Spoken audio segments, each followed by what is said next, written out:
This looks so cool. Howdy, everybody, and welcome to another exciting episode of the Faab Five campaign here on the Random Rhapsody Network. I'm Matthew R. Dawson, your friendly neighborhood host and GM, and joining me around the virtual table today are Alyssa, Joe, Jeremy, Koines, and Kyle. Say hi, everyone.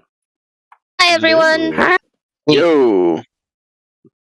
Now, this week we will be doing another random game night here on Random Rhapsody. It's this Wednesday, March the 9th at 7 p.m. Central, right here on Twitch. You can keep track and up to date on everything we do here by following us on Facebook at Random Rhapsody TV and on Twitter as @random_Rhapsody. Okay, that should do it for the announcements. Short and sweet. So join us as we dive into the world of Loroupa and continue on with the adventures of the Faab Five.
Seeing them soon.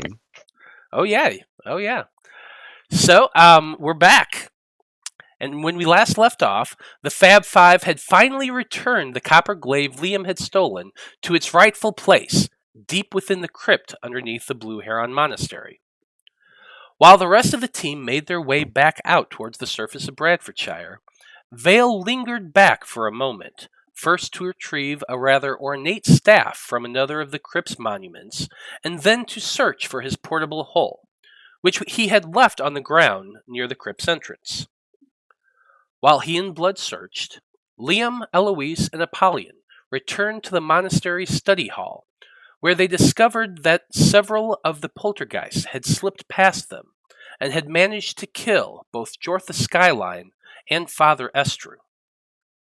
The party learned that while they had been fighting their way to the lowest level of the crypt, Vulcan had led a defensive battle against the horde of wraiths that had risen towards the mesa's summit. Vulcan had used Wall of Fire to burn the incoming wraiths and threw spells while Jortha and Niasi fought in front, Shadow sniped from the side, and Estru stayed towards the rear to support the fighters. That is what unfortunately left him open to the crypt's poltergeist attack from behind. He went down first, swarmed by the spirits, and Jortha hurried to help him, but they killed her while the others were occupied. Unfortunately, by the time the wraiths, specters, and poltergeists all disappeared, it was too late to cast Revivify on them. But actually, when I went back and thought about it, Vulcan didn't have a Revivify diamond on him anyway. But I digress. Now, once Blood and Veil returned to the surface, the irate pair demanded to know where Shadows in the Wind was. Vulcan revealed that the Greyford Tabaxi had indeed gone down into the crypt while the party was away, and that he had said he was going to scout the grounds and see if there are any more wraiths.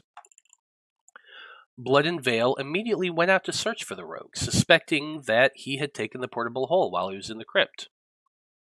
The pair searched for quite a while, aided by Apollyon, but alas, the team was unable to find any sign of his passing. Eventually, the party regrouped once again, and after Blood explained his suspicions to the team, they transformed into giant eagles and took to the skies, once again attempting an aerial search for the mastermind. It was no easy task, but eventually Eloise spotted a suspicious mound and immediately dived towards it to get a better look. This, unfortunately, also caused Rhim to lose his grip and slipped off her back. he managed somehow to live after a 150-foot fall, due no doubt to monk shit. And while Eloise had to go back to retrieve him, the rest of the party discovered that the entire contents of Vale's portable hole had been dumped out onto the street. And so, Faab Five, the case against Shadows was looking pretty good to you by this point. You had followed his trail down into a cellar, where you found the bloody imprint of a body and more tracks leading out of the house once again. You decided to leave the trail and head to the town's entrance, hoping to catch him leaving. But eventually you all decided to leave a note for him instead, and set out to find a tree Vulcan could use to take you to Morag. Once in the Dwarven capital, your first stop was back to meet up with Captain Sternfeast and inform him of your success. Eventually, you made your way out of the captain's office. A little bit of talking, a little bit of, hey dude, you did a good thing, but don't push your luck. And you eventually made your way back into the streets of the depths, and back towards the Ankel trolley. While the thoughts of what your next step was going to be weighed heavily on each of your minds, Vulcan informed all of you that his thoughts were lingering on Liam's former master, Grood, and that the Goliath wanted to go and look for him. Now, as you all sit comfortably on the padded benches inside the trolley car as it makes its way through the track underneath Morag, a question comes to each of your minds. And that question is actually the same question that the Debauchery Circus answered just 4 hours ago. So, Faab Five, who in the party would your character prioritize rescuing in the direst of circumstances? And since Blood, you're the one who rolled this number, why don't you go ahead and go first? Well, I guess out of a personal loyalty, since I have known him the longest, it would be Apollyon, but probably practically, I'm going to save the healer. So it's going to be Eloise. So it's really kind of a torn answer. You definitely want to hold on to that healer, no doubt about that. Yeah, we only have the one, so... Apollyon, how about you? Well, I think I'd have to agree. It's got to be Miss Eloise. She could bring us all back. Not like that, Veil. Yeah. Okay.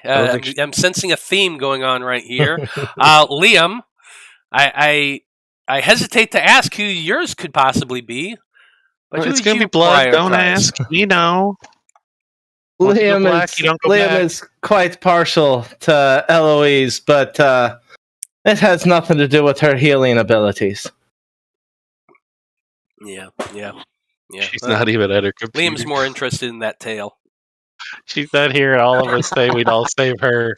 She stepped away. That's so great. She's not here for this. Veil, how about you? I'd have to say it'd be Blood. He's the only one who's proven that he'll get his hands dirty for me. Unfortunately, yeah. Okay. Eloise, it is your turn, but I don't see you at your computer screen. So I guess we're just going to have to wait on her. Yeah, I can't hear you, Blood. Oh, she's dead, so none of the rest of us have a chance. Still can't hear you, Blood. You're muted. Still can't hear you, No, Blood. I'm not. There you go. Now we No. can hear you.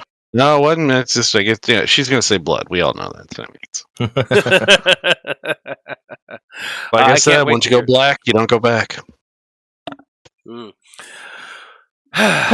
A long time ago, way back in history, when all there was to drink were nothing but cups of tea, along came a man by the name of Charlie Mops, and he invented a wonderful drink and he made it out of hops. Anyone else want to pick it up? Yeah, Liam is just busting out songs, singing as the trolley slowly makes that lumbering side-to-side shuffle along the tracks with that gigantic lizard-like creature pulling it along this trail.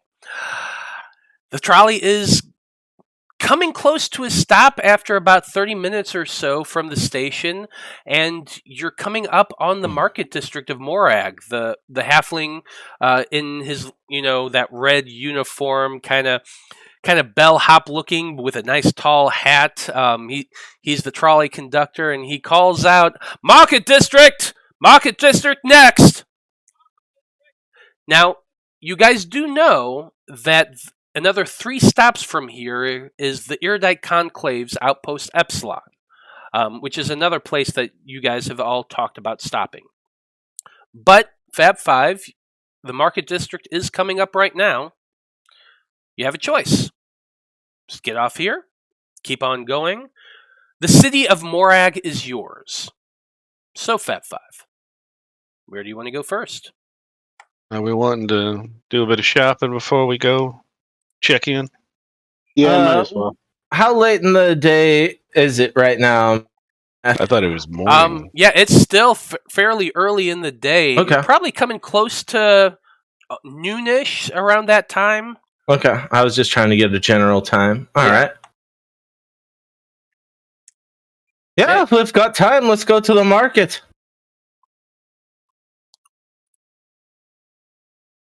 Let's do it. Okay. Well, the trolley begins a slow, steady decline as the station draws closer and closer. Eventually, you hear that snap of the whip, and the Ankiel begins to make its shuddering stop. As the trolley comes to a halt, the doors open, and several people are stepping onto it already. Your group waits for them to get by, passes a pair of dwarves, a human, and a tiefling, all getting on, wearing what appears to be work clothes of standard type. Not too crazy. But as you climb off, you start heading your way towards the market district, which you've been to once before, so you do know the way. And as you make your way down off of the steps of the platform, Liam, you catch sight of Vulcan as he walks up behind you, and he gives you a rather fatherly clap on the back as he approaches. He catches your eye, and his own has a bit of a twinkle, and he gives you a wink as he says, "It was a little bit fun, wasn't it?" He gives you a playful jab with his elbow as he says this. He hits one of the bruises where I fell from my 150 foot, and I shudder a little bit. Oh, yeah. No, yeah, great day, a lot of fun. Ooh. For this distance I've fallen so far, that kind of still hurts. So you know that weird moment when you realize that you and your wannabe girlfriend's dad have something in common? Yeah, that's what you're experiencing right now, Liam.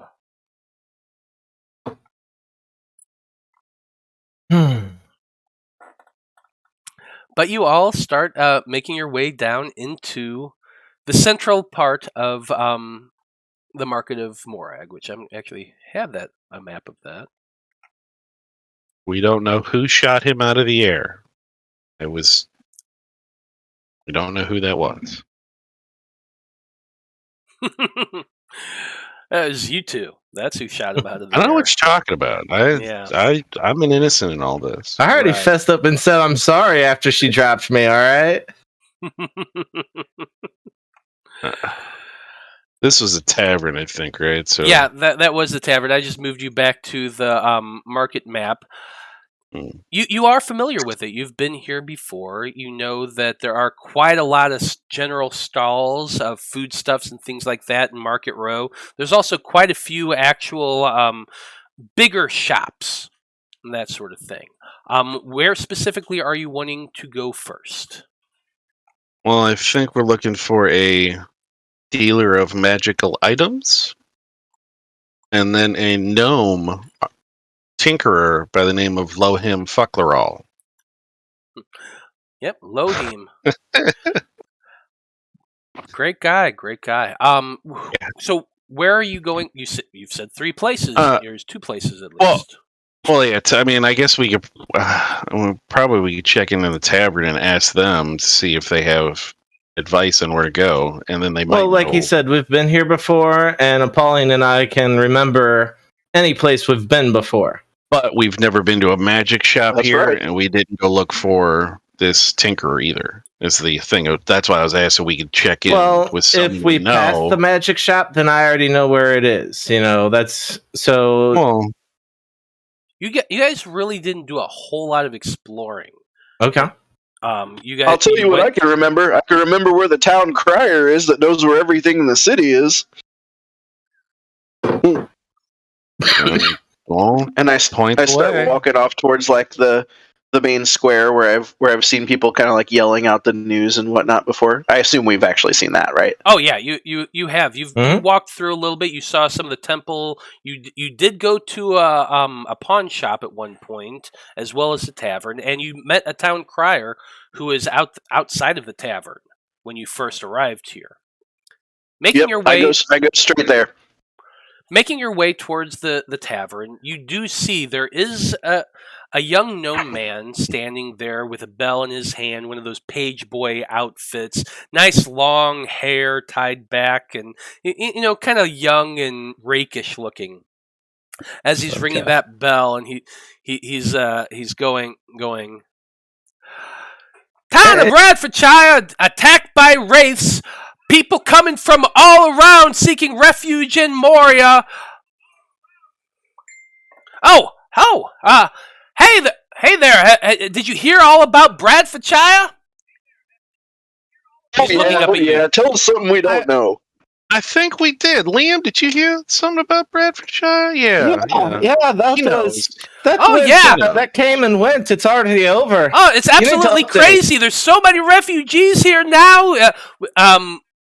Quite few districts are actually overrun and the inns and everywhere. It's really hard to find a place to stay right now. But they've sent city guards out there to deal with it. They left just this morning, in fact. Little fella, we're standing in front of you. Why are you shouting still? What are you talking about? This is just my normal voice. Oh. Hey, how about telling us a place where we can get a good room, and I'll slip him 2 gold pieces. As you take that, he just looks We're down and his eyes gleam like, whoa. Let me think here a little bit. And he's kind of thinking to himself. Welcome back, Alyssa. Yeah, welcome back, Alyssa. While I'm looking in my notes for the second place's name, why don't you go ahead and answer for me? Who in the party would your character prioritize rescuing in dire circumstances?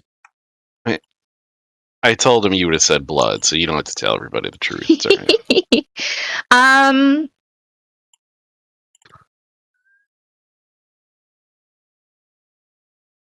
This might feel like a cop-out answer, but for Eloise, genuinely, she would want to rescue Liam, but she would rescue whoever is like she has the greatest chance of success of actually rescuing. So whoever is closest to her physically at that moment.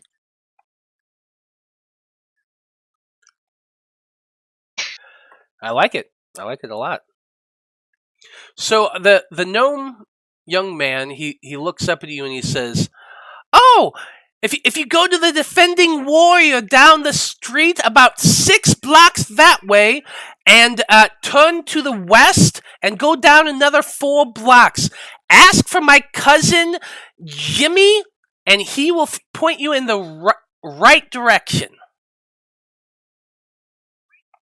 All right, my man. And I'll slap him on the back like a little too hard. Yeah, you go ahead and make just a strength check, just because I want to see how well this happens.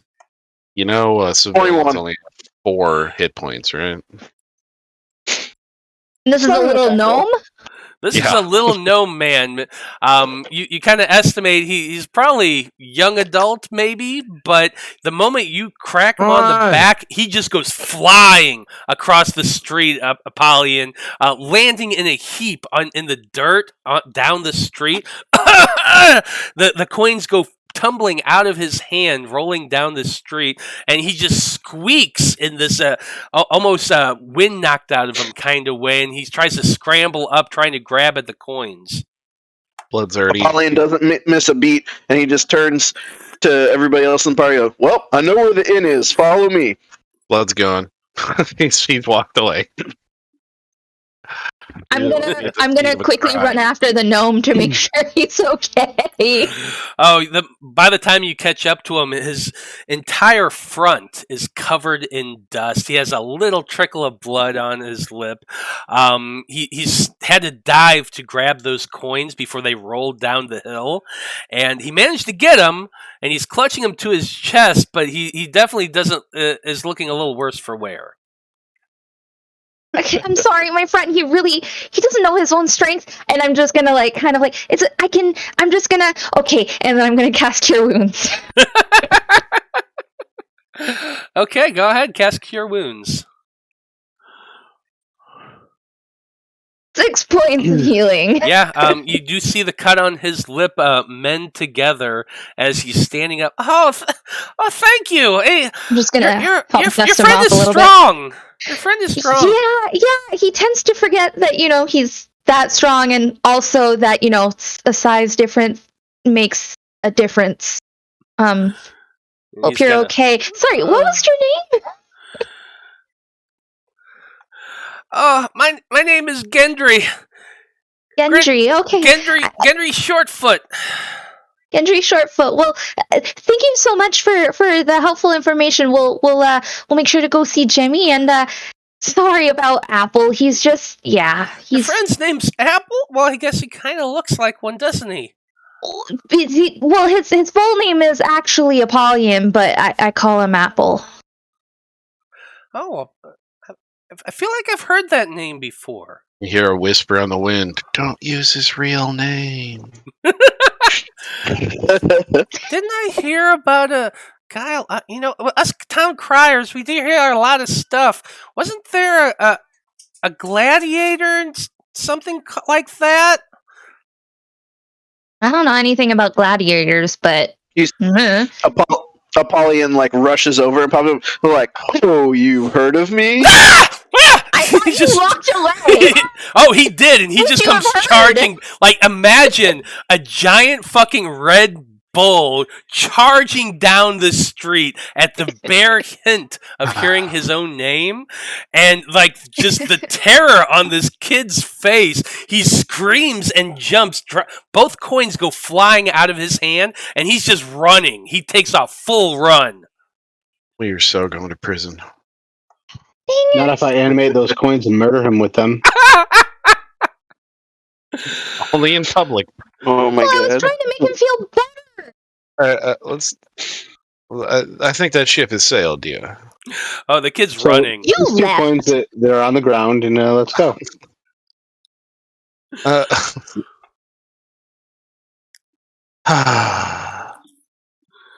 Right. Anyways, where are we going?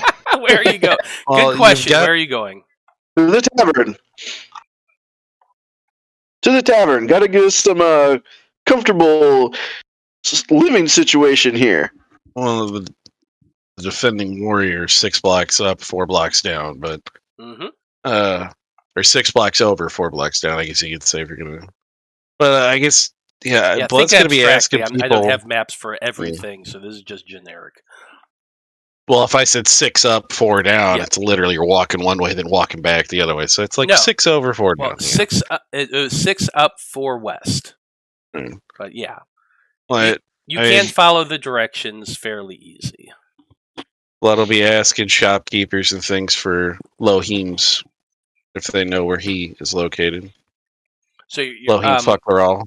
Okay, as they're walking by, he'll start asking. It's he's looking for a gnome tinker named Lohim Fucklerall. Okay. Go ahead and make a persuasion check for me. As you're trying to engage these shopkeepers as they're walking in, as you're walking by, and most of them are just trying to hawk their wares. Dates, figs, mushrooms, lots of mushrooms. There's one place that's selling gourmet pickles that smells really good to you, Apollyon. That is a 17. Yeah, with a 17, it takes you a few minutes to ask around. Some of the shopkeepers, they don't like being asked about other shops, but other people are just, oh, that crazy guy over there. Yeah, and you do eventually get directions. You get the idea that when you're asking for Fucklerall, people kind of look at you like, oh, you want to go there? I was directed here by the governor of Weston. He said that this is a man we needed to see. So I'm just following directions from an old friend. And you're given directions about halfway through the market district of Morag. They describe this as look for the most eccentric shop you can find, and that's that's his shop. And not be rude, like he'll be buying some, like if there's vegetables or something, like he'll buy some things, like some small stuff for him, just so he's not just being a dick saying, "Hey, can I go to somebody else's shop?" Sure, he'll be nice about You it. could get some fruits and vegetables, like a few things here and there. Go ahead and mark off 6 silver pieces for just picking up little odds and ends. Yeah.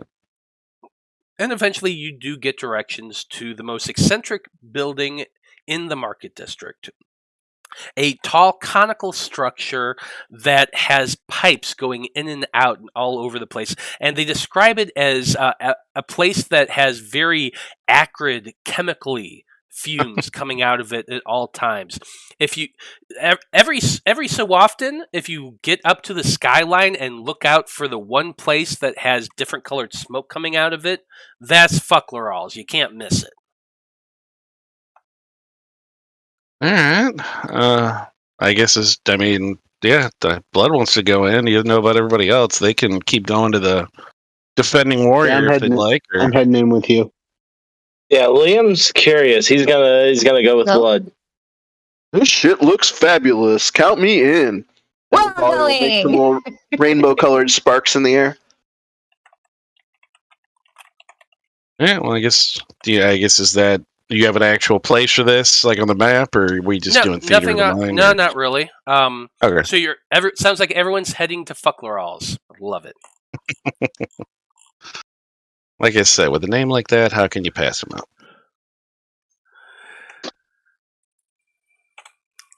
Okay. You do spend a little bit of time. It takes you a couple hours of walking and asking for directions and walking a bit more. But eventually you do find a little after lunchtime a place that was described to you in vast detail. A tall cylindrical stone structure with a steepled blue roof, a tiled roof on the top of it. You're looking at this, and there are copper pipes coming out at odd angles all over the place. Like, have you ever seen Howl's Moving Castle? Think of a tower off that, and you got a pretty good idea of what this guy's house looks like. There is a small brass plaque just to the side of a large, round, green door with a knob directly in the center. And the brass plaque says, in very small, precise writing, Fucklerall's Fantastical Fascinations. Proprietor, Lohim Fucklerall. The door is closed. You estimate you can't easily get inside of that door. It's one of those, like 4 foot, 4.5 tall. Apollyon, you're definitely going to have to duck to get through the door, but the tower itself is fairly tall. All right. The moment you open the door, you hear a strange jingling sound, followed by the sounds of a steam whistle, followed by another steam whistle. all around you, everywhere you look, you see shelves upon shelves of the oddest sort of implements and creations. Things that almost look like someone grabbed a bunch of trash and glued it together and sat it down. It's almost impossible to correctly to describe some of these, while others are just like gears and buttons and boxes shoved together. There's things on every shelf.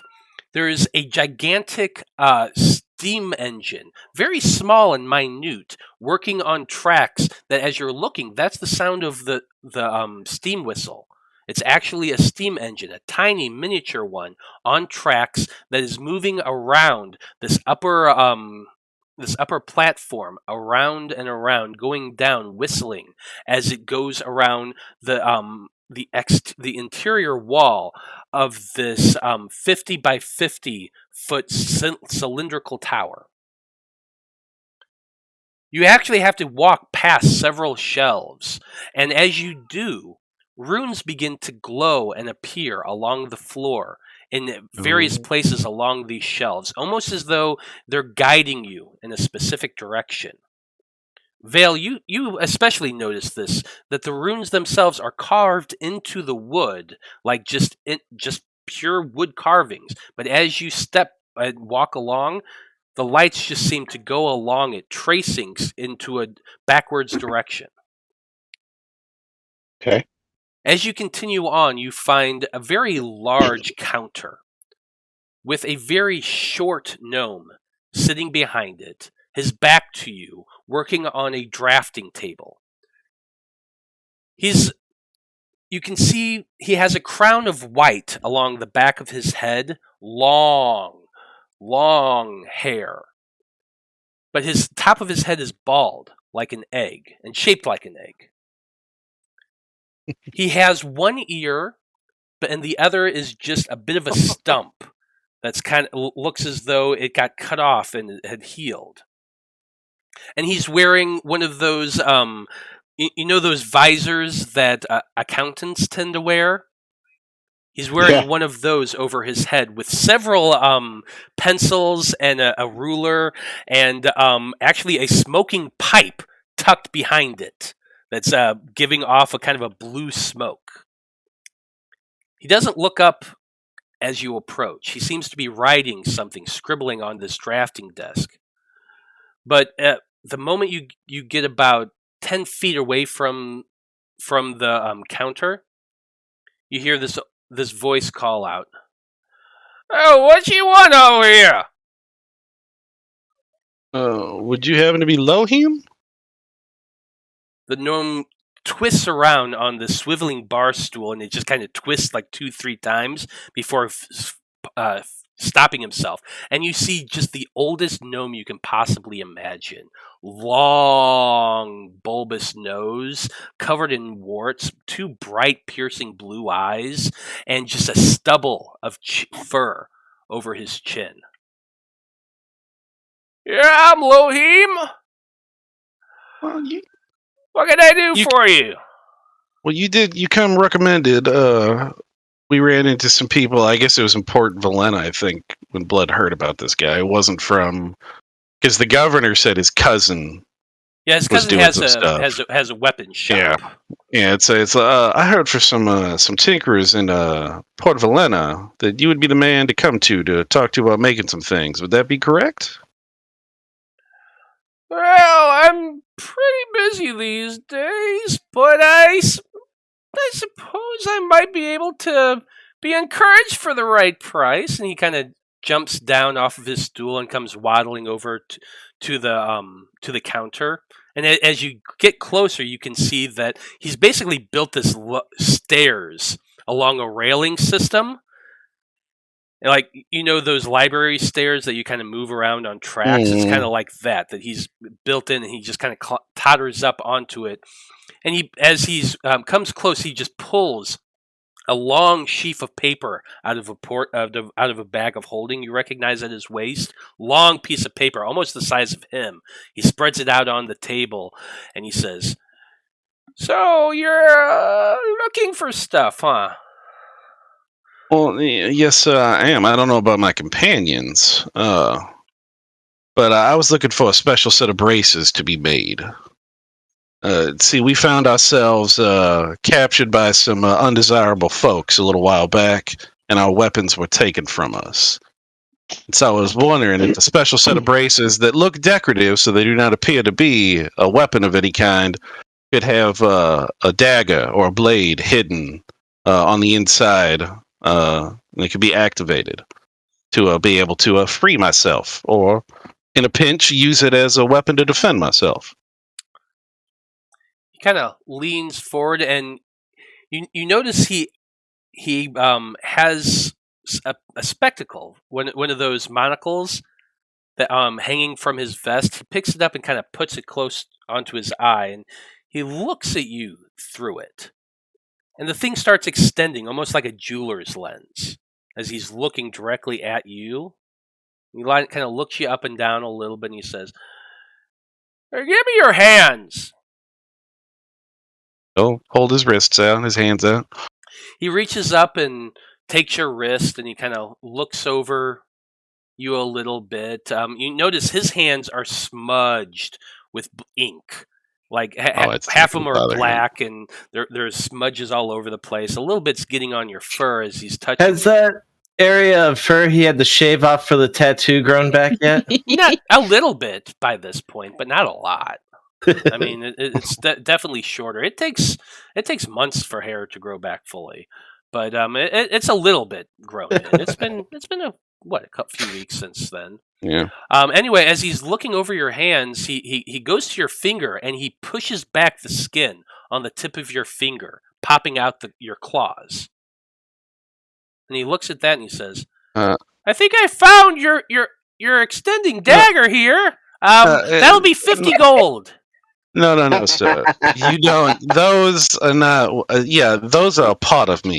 I can do that already. That's nothing special, sir. I was hoping to have just a set of braces that appear to be decorative, just a part of my regular armor, but I can activate and a blade can be hidden along the wrist. I mean, can't you just put a dagger in your... Whatever. Like I said, we were taken captive by some undesirables, and they would easily search and find a hidden dagger. I want the dagger to be a part of the bracer, so it's hidden away, so nobody will be able to see it. He kind of thinks to himself for... Well, I suppose if I molded the leather around and put in some gear work, and he kind of pulls this paper out and he begins sketching, and he moves very fast. Like you're already starting to see scribbles in the form of a bracer, and the underside with some gears along either side of the blade, some spring works and that sort of thing. And for about 10 minutes, he just kind of draws this rough sketch, and you're thinking something like this right here, aren't you? You want the blade to come out when you hit something, so it'll shoot like right about there. But I imagine you probably want this something that can be changed out. The blade's changed out, because sharpening it would be really a pain. That would probably be beneficial. Yeah, I could take it out and sharpen it when needed, or if I. Yeah, let's just say I could sharpen it if I needed it to. Or if you could change the blades out. I see where you're going, young man. I see where you're going here. Well, I suppose I could probably work on this. I got back orders. I got plenty that I got to work on, and the mortgage doesn't pay for itself. I understand what you're saying. So, what would something like this cost me? He kind of leans forward a little bit, tapping the end of his pencil on the paper. As he then rolls it up, puts it back into his bag of holding. How much is it worth to you? Well, you're the specialist, sir. I mean, regular daggers are fairly cheap, and just plain old braces are fairly cheap as well. But now the fact that we are mixing them together, I was wondering. maybe it's more complicated than that. exactly. I have to That's have what a I'm saying. specially crafted leather to not only conceal the mechanism Mhm. and the blade, but also conceal its even existence. It has to blend in perfectly with what you got going on here, and a lot of edgelord going on here, but I think I can work with it. I know a leather guy. He does good dyeing.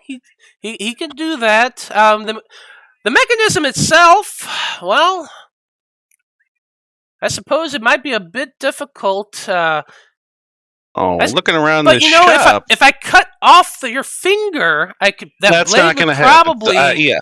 Oh, I fully understand where you're going with this. I've played the game too. No, that's not what we're going to do. So you need something that isn't going to chop your finger off and also be Yeah. It's the concealed. only way. Leonardo da Vinci. The only way. Yeah, he pulls out a cleaver. I mean, I can just take care of this right now. I'm telling you, it's I want to not keep my gonna fingers be there. that hard. Let him take the finger. Fuck you! like I him. need that finger. What are you using it for anyway? I like to be able to. If I can't count to 10, if I can't figure it out, I like to have my reminders. Oh, you got the blade for the other one. That's Well- your finger. You can count to 10. Well, technically, you can count to 20. You got toes. Oh, God, yeah, but I don't want to have to take He my has a boots very off. good point. Well, I was thinking, would 750 gold be enough for you, sir? What? And he was kind of staring at Eloise. What? What did you say? Would 750 gold be enough for you, sir?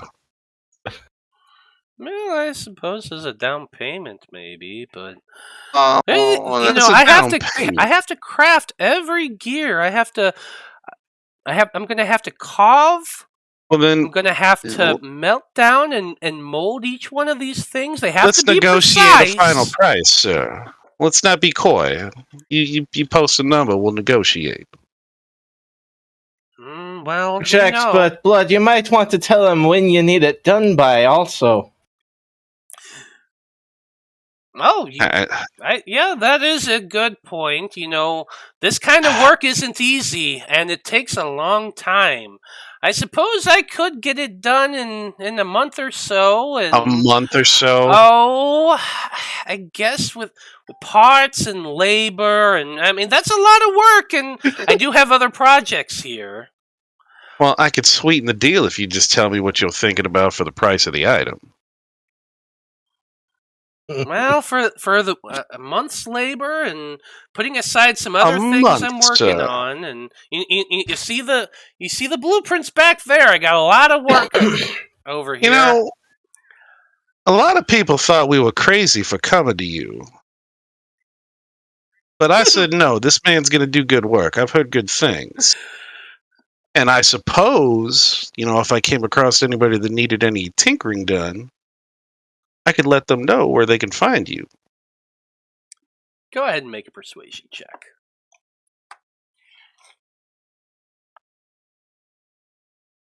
$21. Well, I suppose if I monogrammed it, the Fucklerall logo on it, everyone would see it and want one of their own. That might be okay. So that you can't see it. Unfortunately, the only person who's going to see it isn't going to see it very long. Well, I was going to say about the man who was going to do the leather work, I was going to have some symbols of my own language, Tabaxi. And we could just say that your symbol, if somebody asks what that is like, oh, that's just part of my language. But the people who really need to know, the people who might want it, I'll tell them exactly where I can find you. I will be back as well. If the items work as well as they, I hope, you will have a customer for life, sir. I suppose I could get it done in that time for 2,500 gold. 2,500 gold. Now, how much will you knock off if you take the finger? Well, I mean, if you don't mind, I'd do it. I'd drop 500 off that just to see, see the cat jump The $500 digit right there. Yeah, 2,500 is not going to cut it. So, Oh, it's How just much more if you than- take off his 2 fingers? Oh my god, I'm gonna whack them both with my tail. I just want to. No, we Veil just just whack, wants a whack. finger. yeah, 2,500 gold. Well, that's much too rich for my blood, so I will have to pass on the item. I apologize. Sorry, I've wasted your time. Okay. well, Oh, can I ask something? Sure, what, young lady? What can I do for you? I'm gonna take out my light crossbow. And I'm gonna show it to him. And I'm like, I am really, really bad at aiming. Is there any way you can help me so that I can use it better? He kind of looks at you up and down for a moment, Eloise, and he says, "Have you tried practicing?" Yeah. That's usually the best way to get good at firing something. Now, if you want, there is some work I could do on this thing.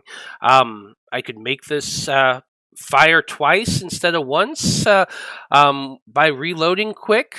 That's something that's always beneficial. It would take a little bit of work, but and he pulls out another piece of paper and he begins sketching. You see, here's the crossbow right here, and if you add a few gears right in here and a bit of a loader, this is going to be a custom piece here but I could make you a clip that you insert into that would hold probably about six bolts at once, and it would just go chink chink chink, load them up. So you could fire it once and then fire it a second time in really quick succession. Ooh. I made that once before, and actually I made something similar. And he kind of digs around a little bit and he pulls up what appears to be very similar to a crossbow, but the arms of it are folded in on the side of it, so it almost looks like a wooden handgun, almost. And he attached to it, the handle itself is much bigger. It looks, there's like a canister on the bottom. It almost looks like a giant coffee tin.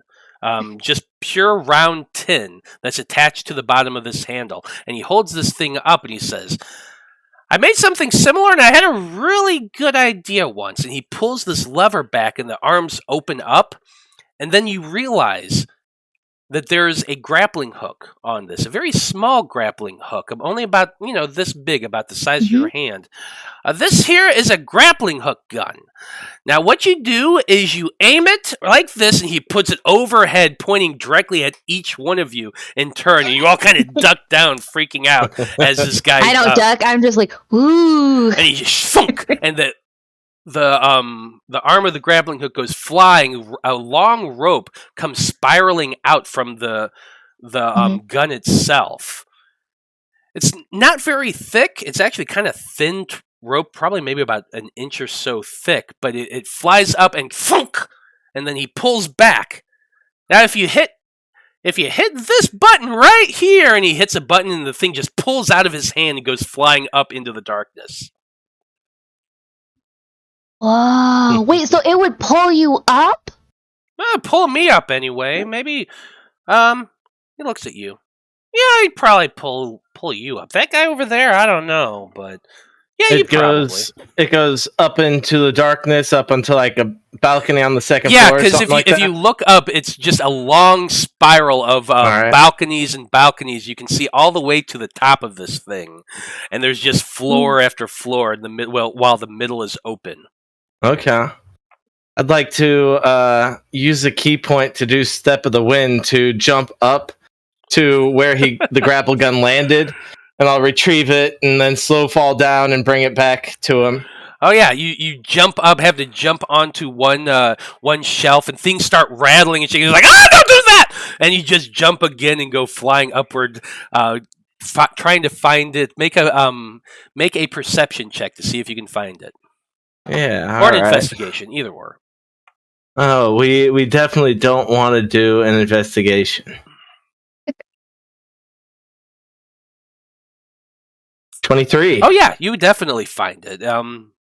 It landed on the third story of this, and you end up landing on top of the railing. And as you do, you see in the open window is a broken window is the hook head, and you are Third able to floor. retrieve it. Yeah. I'll spend a second key point just for realism, so I Yeah. have to just leap a second time. I But dig it. yeah, I retrieve it and I bring it back to him. That's pretty fancy. And as you're going through here, like every level, like there's a bedroom balcony, there's a workshop balcony, but it's weird, the interior of this structure, but shelves upon shelves of random doohickeys and gizmos and gadgets, some with propellers, some with little tubes out of it, like any type of tinkering shop you can imagine. This is like compounded into one. Oh yeah, that's good. But you do eventually retrieve it and make your way back down. Yep. Wow. Thank you. Nice. That's pretty nifty. I suppose I have to remember to hang on to it. I've got all sorts of things in here. I've been working for a long time, and you know, some people buy it, some people don't. And he looks over at blood from a stone. I suppose it just depends on if you want it or not.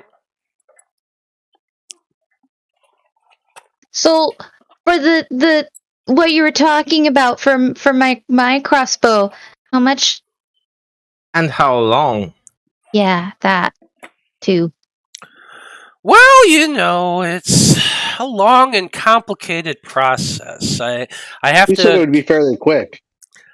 get rid of the original enchantment on this. Rhapsodic Geek is rating us with a party of 6. Howdy, everybody! Welcome. Hey, Howdy. The gnome, as he's sitting there, he says, "Well, you know, it is a lot of work. It's quite a bit. I got to get rid of the enchantment. I have to add new pieces to it. I have to re-enchant it. To it's it's a lot of work, but I suppose." Sounds like you've done this sort of thing before and you might have one in stock. Is that wrong? He looks over at you and thinks for a little bit. I have one that does that. I don't have one that would be, enchanted the way hers is. But if you want one that just repeats, I do have one in stock. Would you be able to enchant the one that you already have, and then you can have this one, and that way you can work with this one, and I can pay the difference? Talking about a trade-in, huh?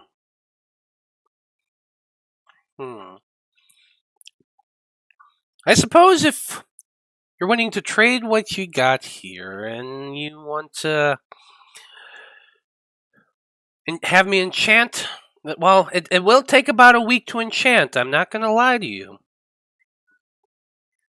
But I think I could make that deal for 1,500 gold. Okay.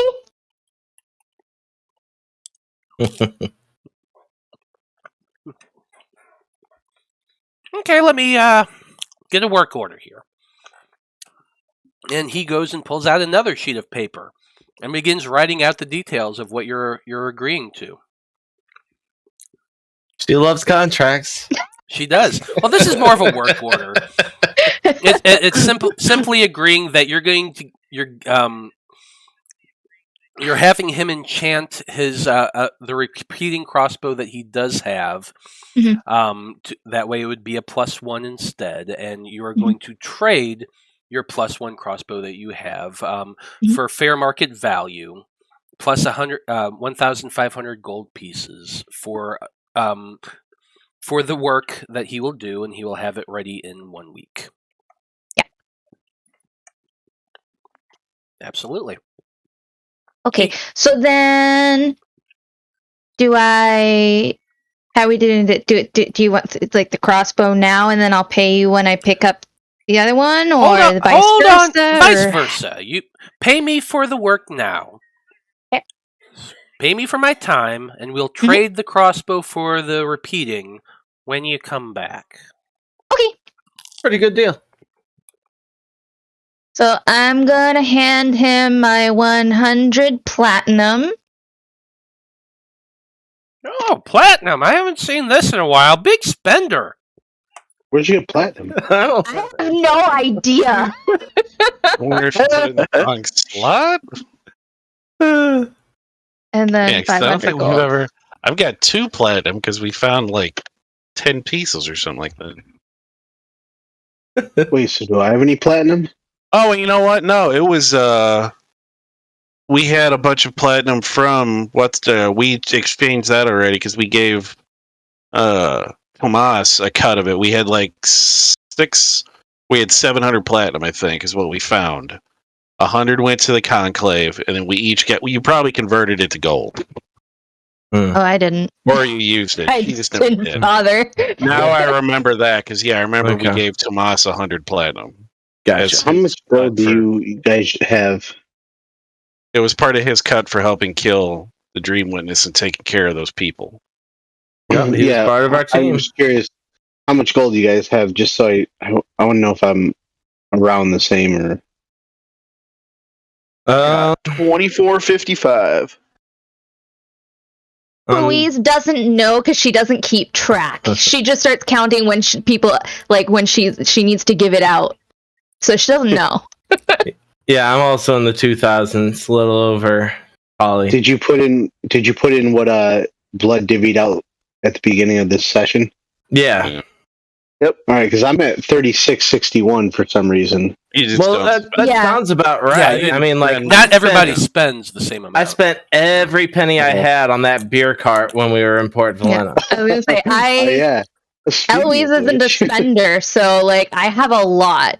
But Eloise herself Yeah, doesn't she know was, what she was has. broke after Port Valena. She was on contract deal for a reduced Oh, price. yeah, that's right. Yeah. All right. I also spent a bunch of my money on that Javelin of Lightning earlier, but I now don't have it. So. Oh yeah. Wah, wah, wah. As far as you know, that's somewhere still in the caves underneath Morag, but you could always go look It's in again. the Underdark. Yeah, you can go in the Underdark and look for it. I fully support that. Fuklar. Yeah, I don't know about that. Any items just particularly for sale? Maybe some bracers of defense, just normal ones, nothing fancy. Can't say I have bracers of defense. I know a guy. I could put you in touch. Or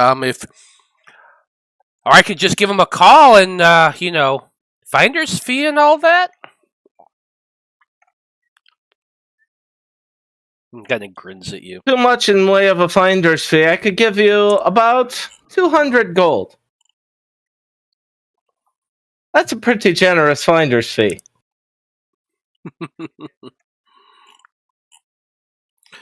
Well, if you're looking for bracers of defense, and he kind of holds his hand out.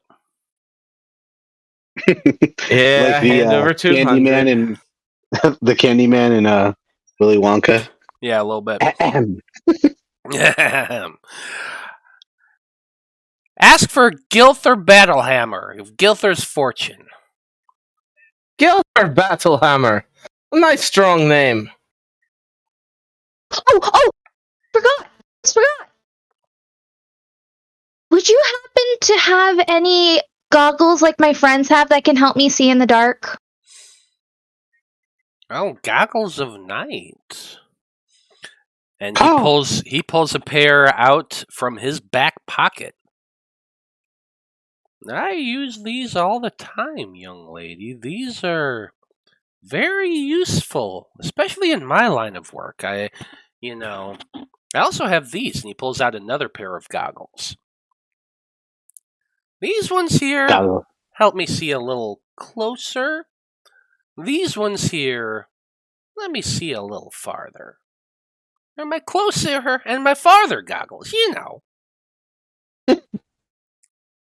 Nearsighted, farsighted. But the goggles, you're a tinkerer. the goggles he describes as the far sight seeing goggles, they do look similar-ish Mm-hmm. to everyone else's goggles tonight.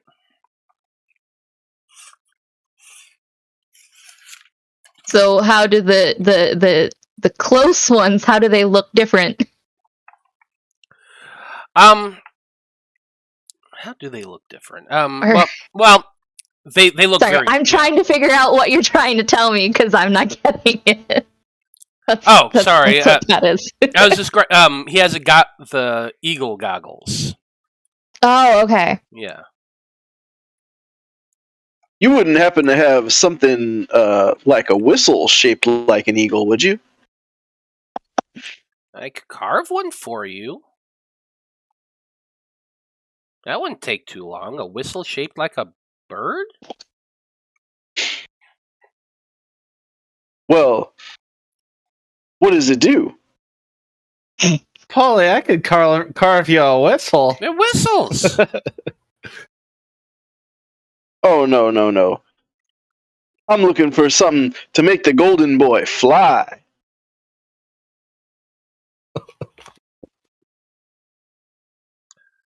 He kind of looks over at Veil. Looks you up and down, Veil, and he says, "Can't you make him fly?" Of course I can. But he wants to do it at will. Fucklar kind of shrugs his shoulders and says, "Go check out the enchanter. I make things like this." And he reaches out behind him and pulls out a very odd-looking gadget. Hold on one second. As I moved my spot. Vale steps a step closer, intrigued by this gadget. Is it a whistle shaped like a chicken? It is not. Oh my god, chicken flight is the best flight. What? Low to the ground and in one straight direction? Yeah. They just like float up for a little bit and then they Well, it's more like a glide. It's like maximum effort gliding. It's like if they fall off a roof, it's a panicked like flutter. They have slow fall is what they have. There you go. So he brings out this odd looking object, and it's shaped almost like a clover, but it has little wheels on either side of it, and one in the center. He picks it up and he kind of spins it a little bit, and it's a mechanical apparatus that, as he's holding it and it's spinning in his hand, it just begins spinning faster and faster and faster and faster. And he lets it go, and it just kind of hovers there for a little bit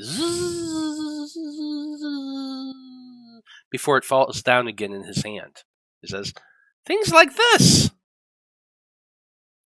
What does that do? Is it like a drone? It spins. If I knew what a drone was. Looks like a fidget spinner. Yeah. That's exactly what it is, a fidget spinner. What a waste of engineering. He kind of darkens when you say that. His face gets kind of little angry. I'm gonna whack Vale again with my tail. Smack right across his face with your tail. Well, if you don't want my things, then I'm sure the enchanter will be much more to your liking. Probably a lot more useful too. I believe we originally came here for blood. Have you come to a decision yet? Yeah, he's wanting way too much for something that, yeah, it's more of a want than a need, and I don't need it. So, yeah, I'm not spending $2,500 on that. So I'm fine. He kind of shrugs a little bit. He says, "I mean, I suppose if you could find someone else who can make that sort of thing, be my guest. I'm sure I could, and I could also find somebody that, when I mention their name, people didn't turn their nose up at either. I think it's a lovely shop. Me too. Oh, thank you. You know what? Why don't you take this, free of charge? And he passes you over the fidget spinner. Woo! You Does it find out only in the hinder our tournament, it group? doesn't work yet. No. The moment you hit it, it begins spinning at a really fast rate. It just keeps spinning and spinning and spinning and spinning and spinning and spinning and spinning and spinning and spinning and. This is like a toy version of Apollyon, just This thing announcing can its keep presence up with everywhere. Eloise. All right. You know, Great. we've already got one Apollyon. Now we I don't need a have- small thing announcing its presence. I have plenty of things in the shop, though. If any of you actually want to, spend money. The goggles, please. Oh, goggles. Yeah, these are pretty dear to me. I use them quite often. Like, daily, in fact. But, I suppose if you're really gonna try to take an old man's goggles... How long does if you were to make a pair for yourself, how long would it take you to make? Oh, I'm pretty good at this stuff. I could probably make it fairly quick. Okay, well, if that's the case, I'm gonna go ahead and cast Dark Vision on him.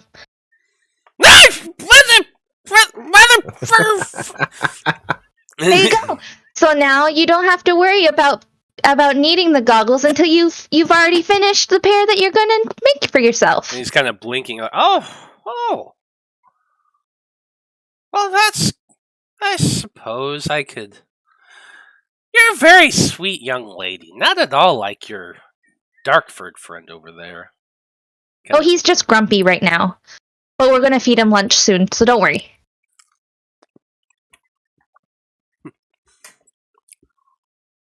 Well, since you're so nice and so sweet, and you've given an old man a lot of joy, I'll let you walk away with my goggles for 1,500 gold. Okay. And he sets the goggles down. Collects your money. Yay, I have goggles. Slides it into his bag of holding, which he then very securely ties to his belt again. Vale's going to lean forward and say, I see all your gadgets, I see all your trinkets, but do you have anything useful for me?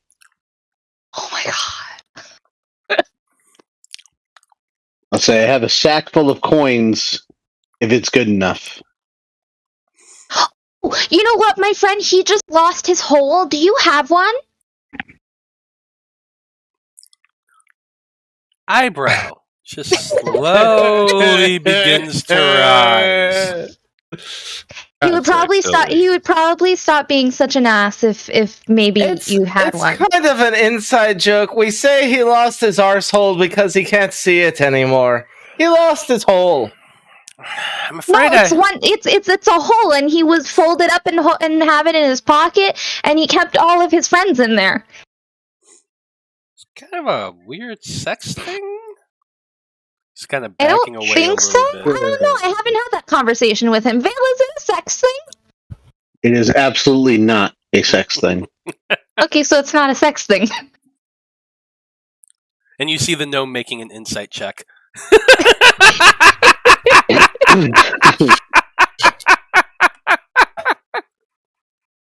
Anyway, Vale, roll a D100 for me. You got it. He didn't get enough luck with the last D100 roll. That is a 30. Okay. Oh, God. He looks at you for a few minutes and he says, "You know, I get the sense that you're lacking something. You're not the type that is used to walking around on your own two legs. Would you say that's fairly accurate?" And without waiting to answer, he just turns around and goes walking back. And he turns around and is pushing what appears to be, for better purposes, an iron wrought shape that appears to be a seat with two large wheels in the back that have a gigantic cage around it, and two much smaller wheels in the front. A wheelchair. It's literally a weird wheelchair with a wire frame around the wheels. And he says, "Now this thing here is what I call a powered chair. Now what you have to do is you have to find something small, like, say, a kobold. You put one in each chair, in each wheel, and you sit down, and through no power of your own, you can get pretty much anywhere you want. Comfortable." It's beautiful. However, I'm more in the market for a what is that thing called that I've been looking for? That Xerxes was carried on. You're like a litter, Yeah, something like that. like one I of thought those there was a giant. different name for it. I'm sure there is. It's a planiquin. Yeah. A planiquin. Palanquin. Yeah. Palanquin. Palanquin. Yeah. The change of her Eloise's face from sweet old man to "How dare you, you creep!" It was so sudden.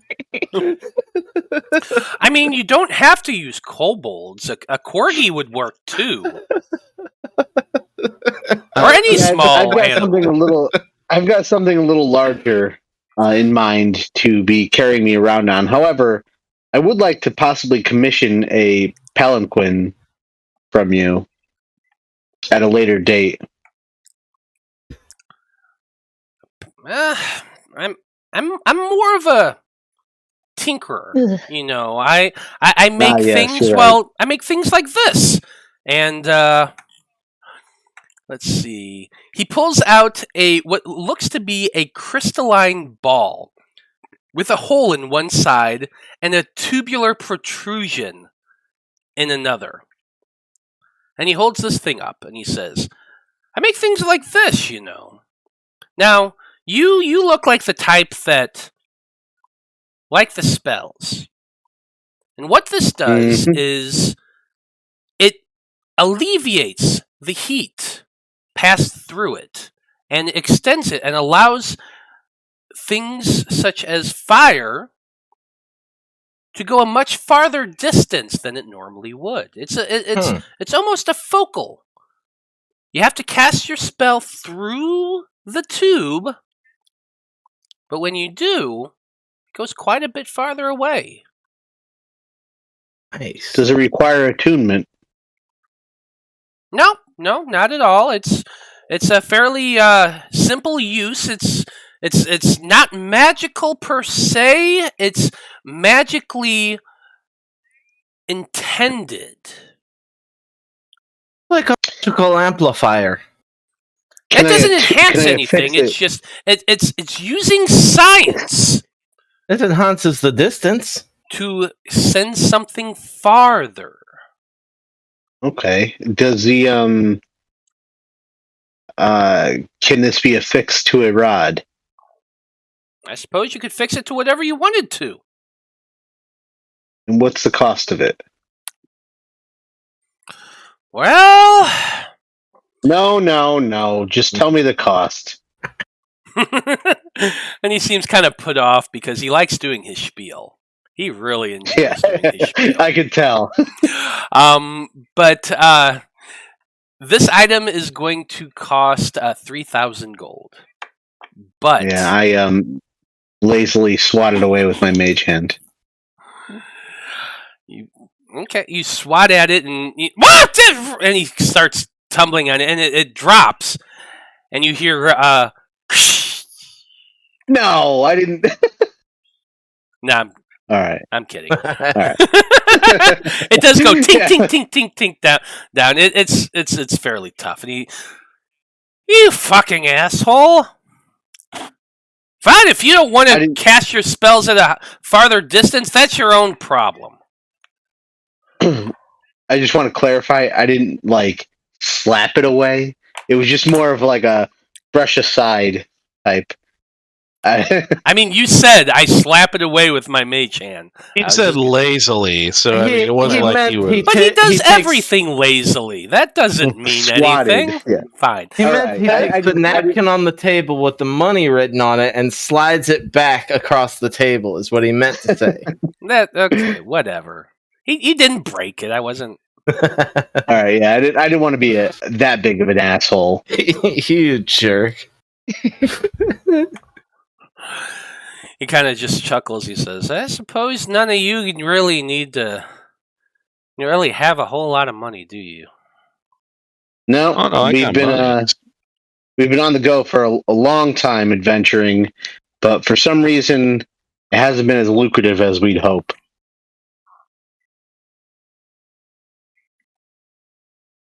Are we hoping for that? Do you have a money multiplier in there in your tinkering tools? We're always hoping for more money. Spells aren't cheap. But if not, I'd like to go see this Gilther Battlehammer.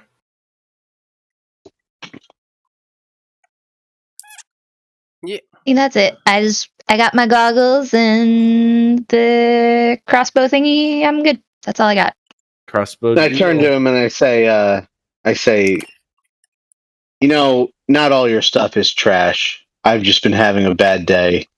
And maybe in the future I'll come back for that enhancer.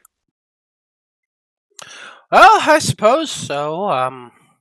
Sorry you're having such a bad day, young man. Here, why don't you take this? And he hands you what appears to be woven reeds, round into a very thin tube. He says, these are my custom-made shackles. Usually I sell these for 25 gold, but since you're having such a bad day, this will remind you of me. Now, if you can get somebody to put their fingers in either side of this, they'll be completely caught and restrained. That was Alyssa laughing. Eloise has no idea what this is. No, I'm just imagining who inside the party he wants to use it on. And Eloise is also not paying attention at the moment. No, I'm looking towards the door. Ooh, that finger there trap. is a UNT finger trap. Very interesting. I learned how to make this off of a UNT many years ago. She was a weird sort. Had a child that very annoying, liked to sing all the time. Bit of an asshole. But her mother taught me how to make these, and it was very, very, very interesting. I like these things. Just make sure you don't put both your fingers in it at once, because it's a pain to get out. Was that child named Nahia? He kind of gives you a weird look. Nahia is like Jones in human. That's like everyone's name. That's you're talking about Nahia. It's all right. Well, Matt is loosely referencing a former character just for the fun of it, but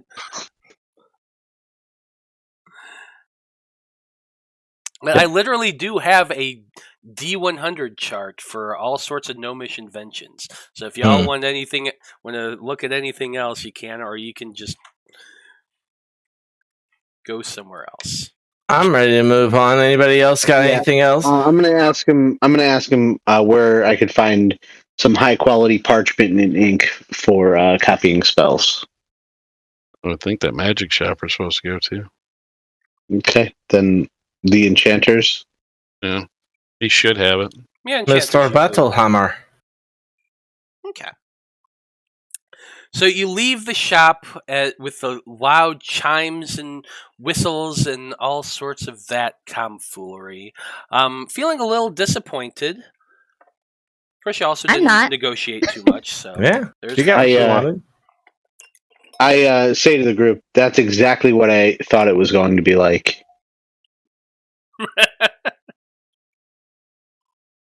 Oh, hey, Vale.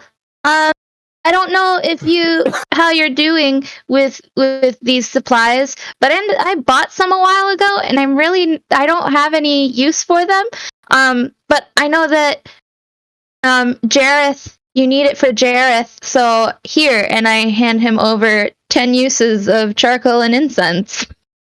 Ah, perfect. I could add it to my my inventory, and then I say, "Hey, thanks, Eloise. You know what?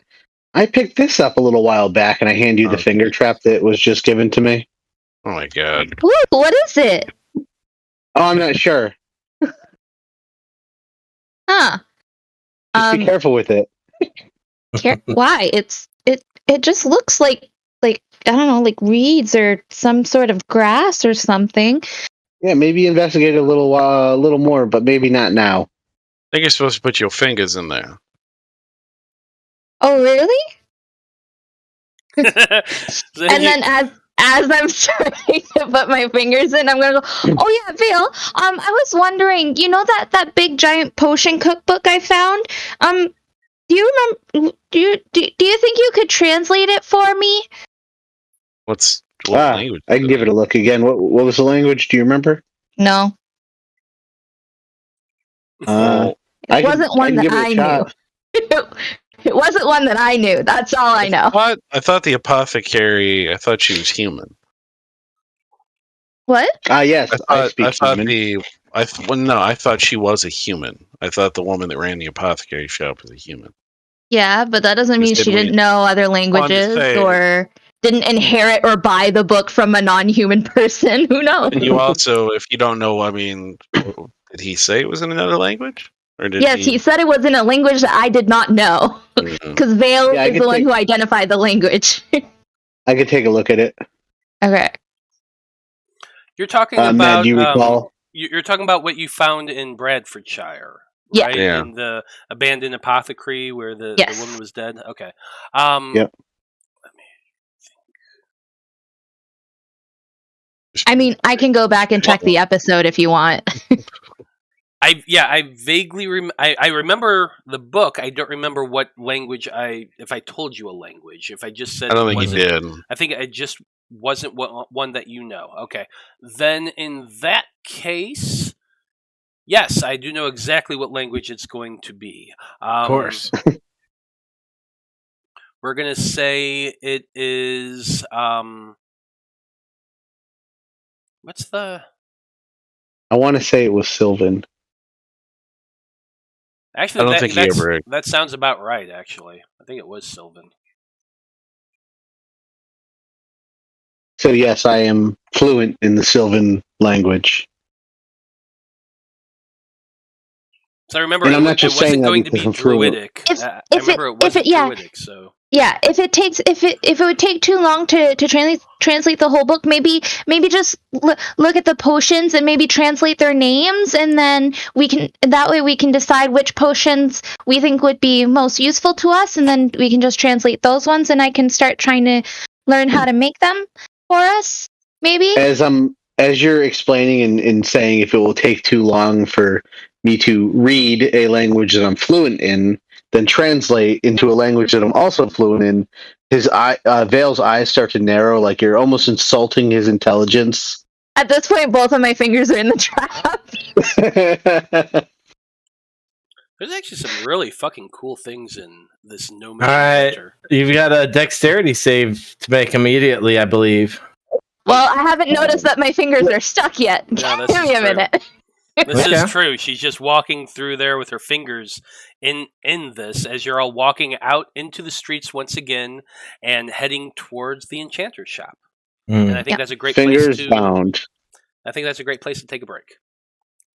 It's 8:42. So we will be back in about 10 minutes, folks, when we find out what other tomfoolery the Fab Five get into as they do their shopping trip through Morag. So stay tuned.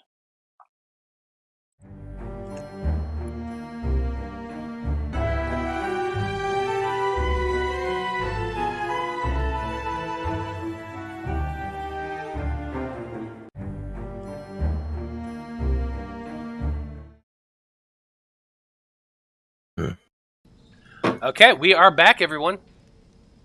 And when we last left off, the Faab Five had just met with Fucklerall, the gnome tinkerer who, pretty damn expensive, but he makes some interesting things. And as you're all walking away, following the instructions he gave to the enchanter's shop, you all notice that Vulcan is not with you. He held back already.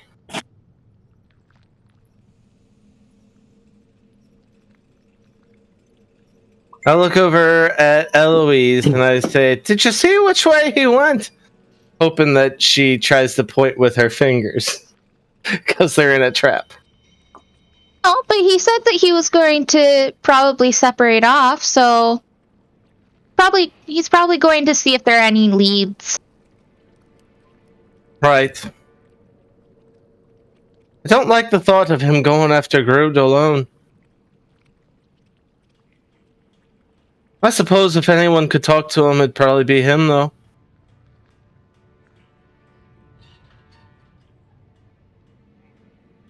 But that's a discussion for another day. Where's Battlehammer? Indeed.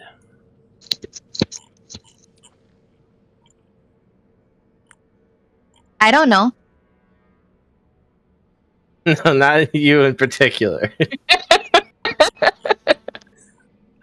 I'm looking for the page. Give me 1 second. Sure. Okay. So, following the directions the gnome gave you, you actually end up in front of a little sandwich shop. And you're like, what the hell? But I'll trust it and go on in. Oh, it's 100% a sandwich shop. You walk in and it's a little cafe counter. They're making tea in the back, and there's just a row of bar stools with people sitting there eating sandwiches and chips on plates.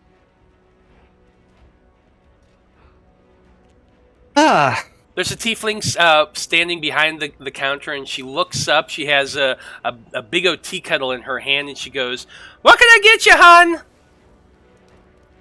Well, Real first of Alice all, style. I feel like I've been lied to, but is this the residence of Gilther Battlehammer? No, Gilther's fortune is on the other side of town. Delightful. Bitch. Make an insight check, Liam. Happy to.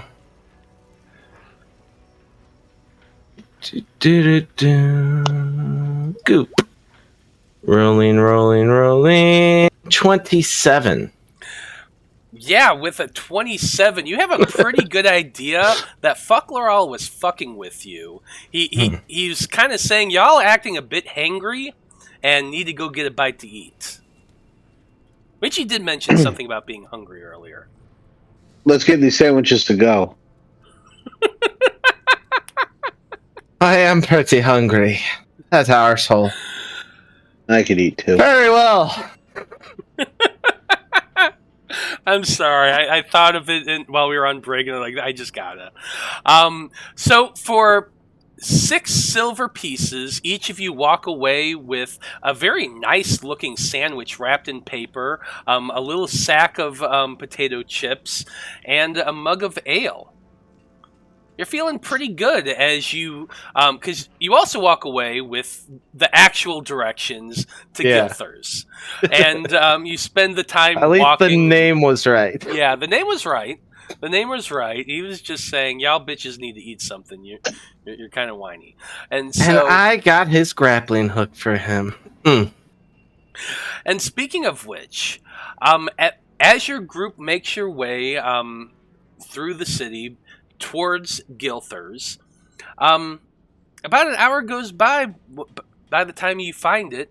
And walking up about the same time, you see the tall form of your father, Eloise, Vulcan, coming from a completely different direction on the other side of the street.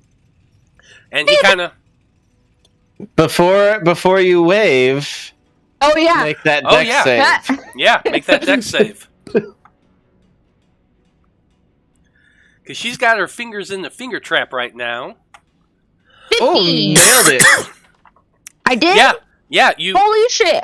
It's a For DC some- 13. Yeah. And your fingers were in that, and when you see Nice. it, your fingers just scrunch up, and you pull back quickly, and you start waving really loud. It's still caught on your other finger, but you don't notice. You're just waving, and Vulcan looks at you, and he kind of waves back as comes running up. Dragonfly, well, where are you all coming from? I figured you'd be here and done by now. Oh, well, we went to the Tinkerer and bought some stuff, but these guys all pissed him off, so he sent us to a sandwich shop, and it's really tasty. Here, have some chips, and then now we're here. And as he's munching on the chips, I know you went there. I was with you, but y'all pieced out, and I've stayed and talked to him for a little bit. He's actually a pretty good guy. We got to talking, and she had a pipe, and I bought this, and he pulls out the grappling hook. Oh, Cost me every coin I had, but you know what? I kind of like this thing. It looks real nifty. It really does. I can't wait to play with this thing later. And he just kind of raises it up and is like pointing, and you all kind of duck down because you get that sense that he has no control over a trigger whatsoever. You've seen Eloise shoot. You understand.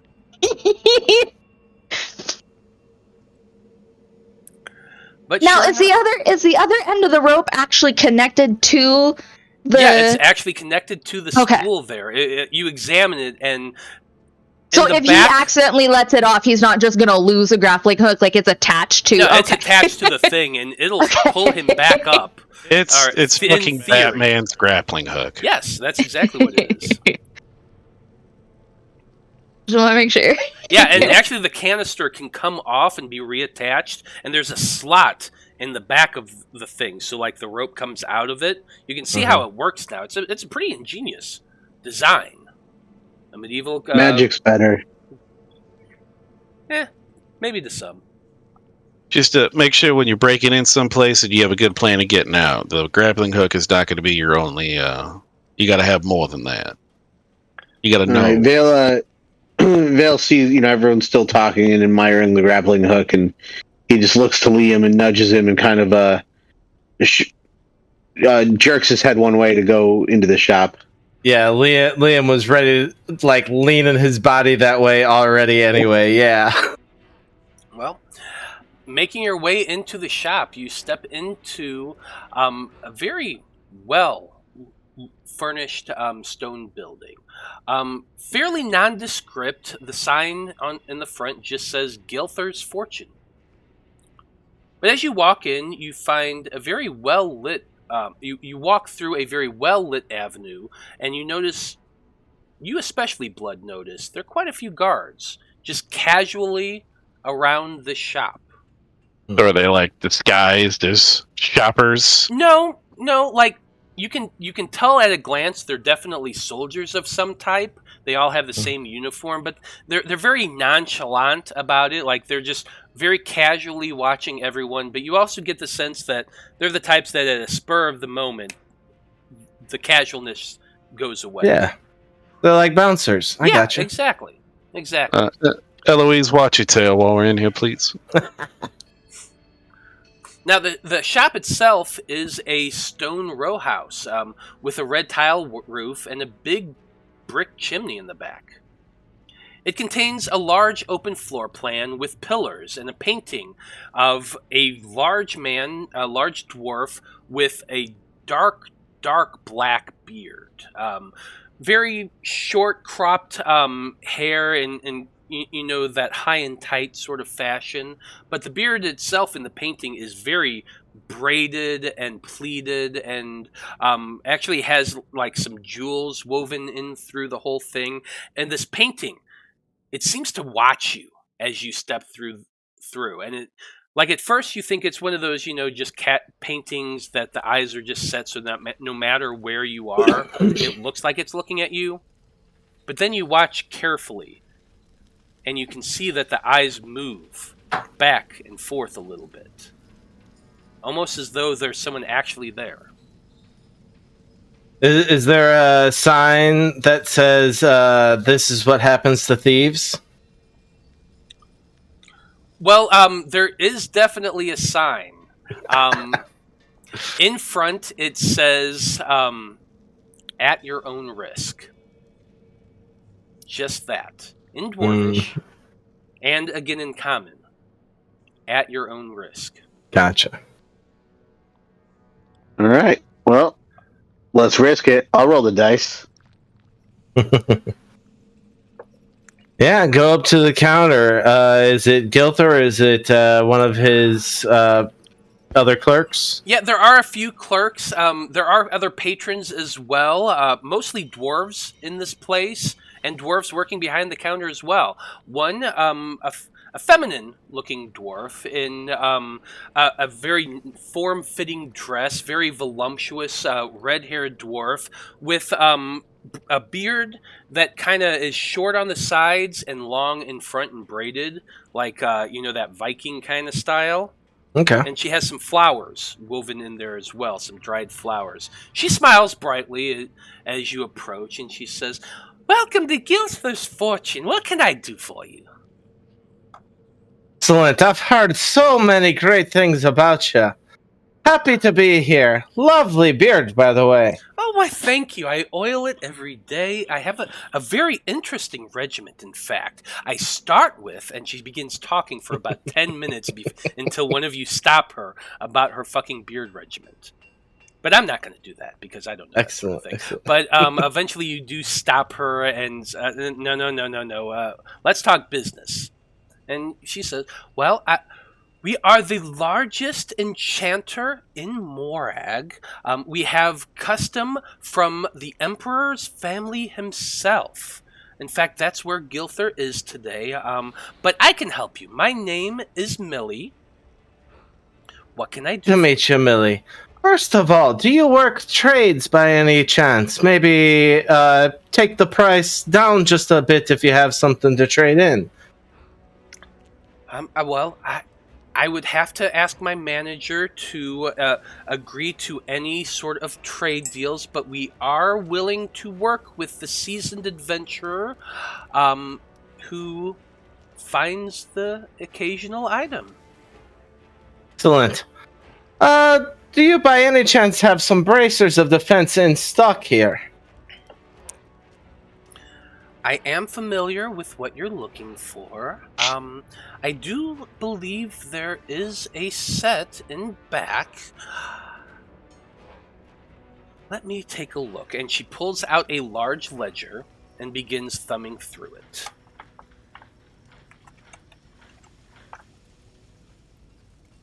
Okay, yes, indeed, right here. We do have a set of bracers of defense. They were made for a hobgoblin who never showed up to collect, so it's been sitting on the shelf. Did we kill any hobgoblins? Killed all the hobgoblins. What's that? I'm Nothing? trying to seriously honor if we, I don't care if we fought. I think, yeah, we fought a bunch No, of I think Weston. we've only goblins, actual goblins, but no No, there were hobgoblins. hobgoblins in Weston, but Veil. Oh, well, that was before me. That was pre. Yeah. So Millie hasn't noticed Veil up until this point. She was looking more at Liam and Eloise, but Veil kind of speaking up from the back. She focuses, and her face gets kind of dark. What are you doing in Morag? Oh, I assure you, he's not like the normal ones that you hear about and the terrorizing and the stuff. As Liam's talking, I'm just briskly walking, eyes locked, just walking straight up to her within, maybe a foot of her and say, shopping. Why? He's simply a man of many coins. Make a perception And- check, Fail. He's just weird. Very weird. Perception. That's a 23 with the natural 20. So, with your 23, Vale, have you ever been in a pawn shop and you're making a deal and you notice that the guy who works there always has one hand underneath the counter? Yep. Yeah, that's what's going on right now. Okay. She's looking at you. And She's So- not so I asked touching her why. herself. like she definitely has a bit of a sour look to you and as she's looking you up and down. He's And got a she finger says- on the button. Apollyon comes up to the front, says, "Oh, don't." He says it in Dwarvish. Said, "Don't worry about my friends here. We're just here to do a little business, collect some items, exchange some gold. Make a You do persuasion- like gold, don't you?" Make a persuasion check, Apollyon.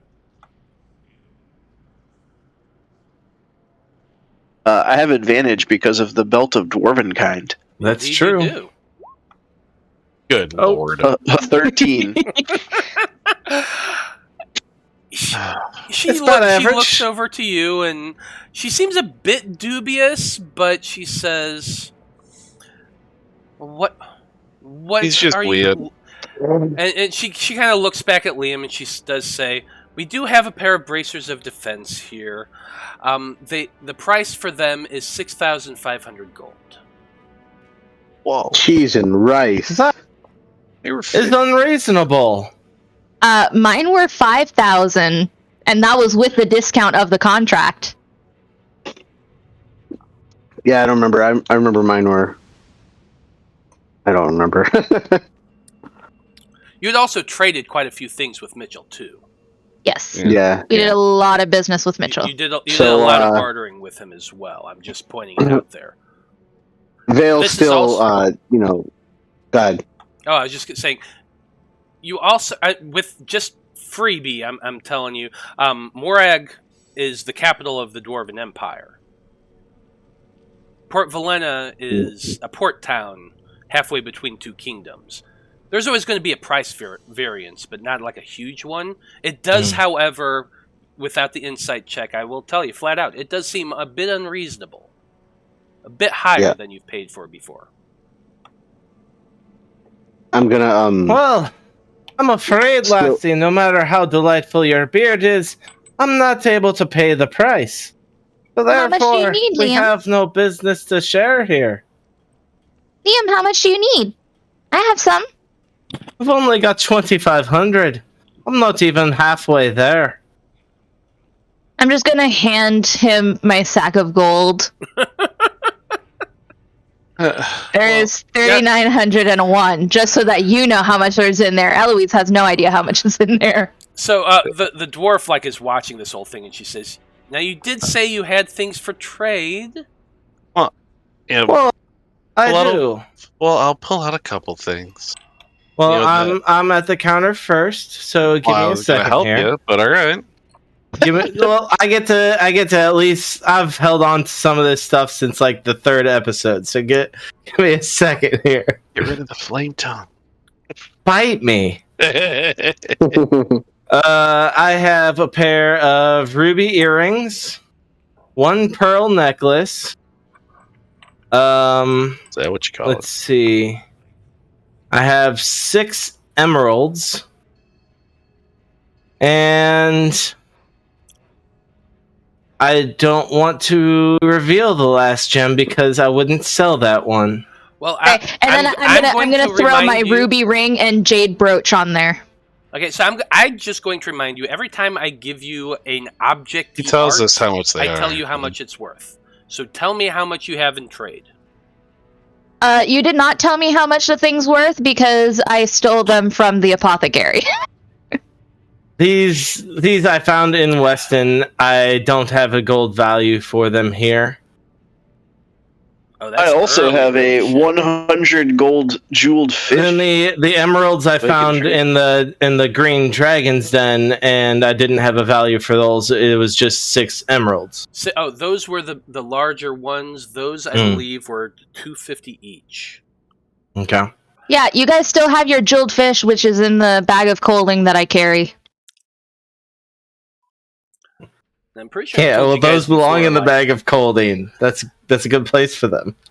The ruby ring that you found in Ruby Bradfordshire. earrings. Yeah. That one was. Oh, that's What's that? no. That you're talking about the ring that I found. Oh, Yeah. her ring. Okay. Yeah. That one is.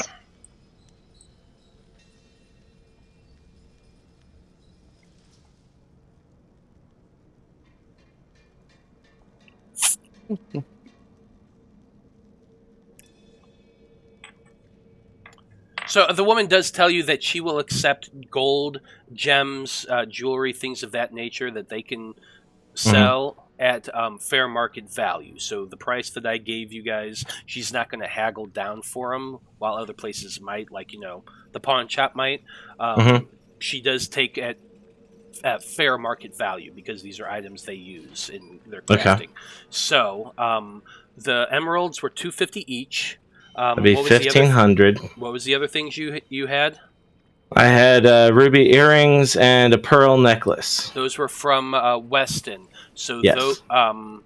50 and 100. Okay. Those 2 items. That totals to 1650. 1,650. Yeah. Okay, so keep that number down. Mhm. Eloise, were the things you had?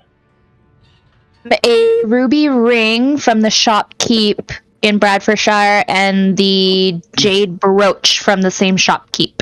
Jade brooch was 50. Ruby ring was 200. 50 HP, Liam, do you have my diamond? What did I hand do. it That to? was the item that I wasn't going to pull out because I wasn't going to sell it. So That is a I 300 gold piece diamond. I'm not selling that. I also have a fish worth 100 gold and gold ring. I'm gonna throw both the ring and the brooch. So that's another 250. Okay, Apollyon, the fish she won't take.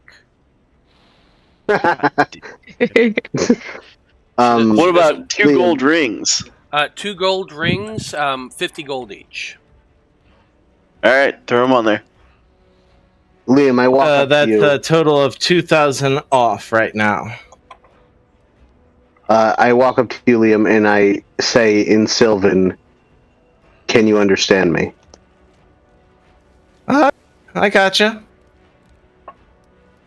Okay. I continue in Sylvan. I say, I know you haven't produced the diamond yet. I don't know if you just don't want to show her it. However, these braces of defense are something you need, and I am suggesting you sell it to pay for the part of the bracers. Hi, but couldn't Eloise use that to bring me back from the dead? She can't. It's not. I don't think it's a What do you Big need, a enough diamond. 500? 300 for 300. revivify. Yeah, that's what I was thinking. Yeah. It's a 300 thought- gold diamond. I don't know why I thought. I don't know why I thought he said it wasn't big enough for that. As long as it doesn't need to be a size, it doesn't even have to be 1 diamond. I As meant, long like, as it's value. 300 gold worth. Yeah, that's what I had written Oh, down. oh. I wrote it down Alright. as soon as Matt Well, then- said it because I didn't want to forget then- it. I continue in Sylvan. Well, if you're not going to sell it, then I'm probably going to ask for it back. Fair enough. I'm a man of my word. And I'm going to sleight of hand it to you. All right,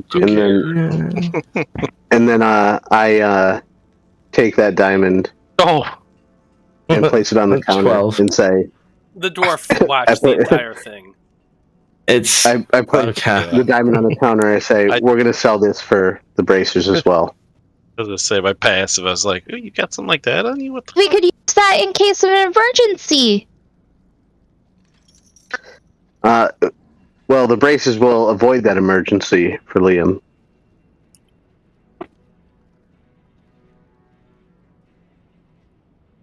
It's Veil's to do with as he pleases. Well, it'll pull out one of each, one amulet of continual flame and one cap of water breathing, and ask her to check those out and see how much those would be. Okay. She picks up one. You can see her casting a spell. Veil, you would recognize this as Identify. Yeah, I'm going to counter it. No, I'm just kidding. I'm just kidding. Oh, that would have been funny as fuck. Oh, okay. Killed you. I don't want to get shot, okay? Oh yeah, that definitely was going to happen. Oh well. So you cast. She casts Identify on each one. Kind of scowls a little bit. She pulls out a jeweler's loop and examines it closely. She sets it down. She does the same thing to the cap. Now, if you remember, I described these as basically just a scrap of leather made into a cap. I'm probably still sitting there counting Eloise's gold. Can't believe she hasn't counted it. Yeah. Yeah. You're just sitting there trying to go through all this shit. She eventually looks up and she says, "I've never seen either of these items crafted in particularly this way. Where did you get these?" Cult. Well, She's backing up at this point. Hold on. Like, Don't worry. We saved She them. has zero tact when it comes to things like this. We came across a dangerous group of individuals. We were able to save some regular citizens, and we took out the bad members. Yeah, we stopped them from getting all of their soul and life sucked out of. He's just gonna put his finger like and close her mouth. He's like, please, let's not. Yeah, Eloise. sometimes we saved them is enough. Like, We saved them. the opinion just keeps going down and down, and Wait. I give you guys so many chances, and you just... We rescued some individuals and took out some dangerous members that were threatening the Federation in particular, but they were threatening everywhere. And the big monster. Okay. They don't need to know details. It almost vaporized me. Yeah, Veil almost died. Her blood's just sitting there head in hand. Oh. Sure, you've heard plenty of crazy stories yourself there. This can't be the craziest you've ever heard. People talking, everyone exaggerates. Look at Polly's back tattoo. He wasn't the only one there. It's all exaggeration. He's just rubbing his temples now, just like, oh my god. And I just imagine Apollyon is like in the background, just flexing in that Johnny Bravo style. I'm sure Oh it my doesn't take God. much for him to show Johnny off the Bravo. tattoo. Yes. Ooh, sharks, too. Hell yeah. And she looks at the back tattoo of Apollyon single-handedly killing a red dragon that's been tattooed on his back. Green dragon tattooed on his back. And she's just like, doesn't know what to think. Can the price go up for pity for me, please? I'm going to allow you to make a persuasion check. Ooh, can I make it with advantage? I was helping talk that whole time. I was going to say, everyone, you get advantage on this because Apollyon's doing his flexing thing, showing off his back in the background. Yeah. Blood is just doing that, oh my god, why am I with these people face, and Liam is just grinning like a madman. So she's like, this is pure pity right here. 14, middle road. Can Blood please do that as well? No, you got one. You gave me advantage. Yeah, well, I've got a plus 6, dude. I do as well. Okay, so she taps on the amulet, and she says, "This here is a fairly common enchantment. Since it's interesting and not of a make I've seen before, I'm willing to give you a little bit more. And I'm willing to give you 250 gold for the amulet. Well, just think of it this way. What if you could give me a little more? You could sell these to out-of-town suckers that can't see at night. And you can make a bank off them. What do you mean? You have one here. Oh, I've got more. That's not the only one. If you really want a lot of them, it's like a bloody. He just said, he's like, I have 29 of those. Wait, what are they? The amulets. 29 of these Flame. amulets? Oh. Yeah, we collected one after every person we came across. Yeah, and all the hats too. The caps. The cap.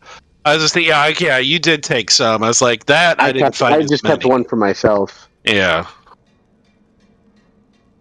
I'm not Just gonna think of lie, that. I couldn't sell these for as much of a profit as you think I could. I could get something off of this.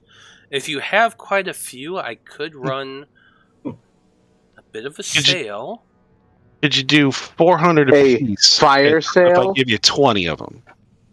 If you give me 20 of them, I'll give you 300 apiece. Yeah, that's more than what you were proposing. That's 6,000 right there. Yeah, well, but there's other things Blood's gonna want. Yeah. Now, what about the Kappa? What about that Kappa water breather? We know what it does, but you said that one was going to be a little more interesting. This one here, I will say that it's not as common of an enchantment as I've seen before. Not to say I can't do it. I can do it. Just takes a bit more work. Now, the quality of the material itself leaves a lot to be desired. Could you move that enchantment to something that's a little nicer? With a lot of work, I suppose. That's not a horrible idea. I can give you 10 of these. You have 10 of these. Mm-hmm. Well, I got 14, but maybe we'll want to keep some around because I can't breathe underwater. I don't know about you, but it would be nice to have in a pinch. I can even give you 12. I'll keep 2 myself. But I can make us breathe underwater.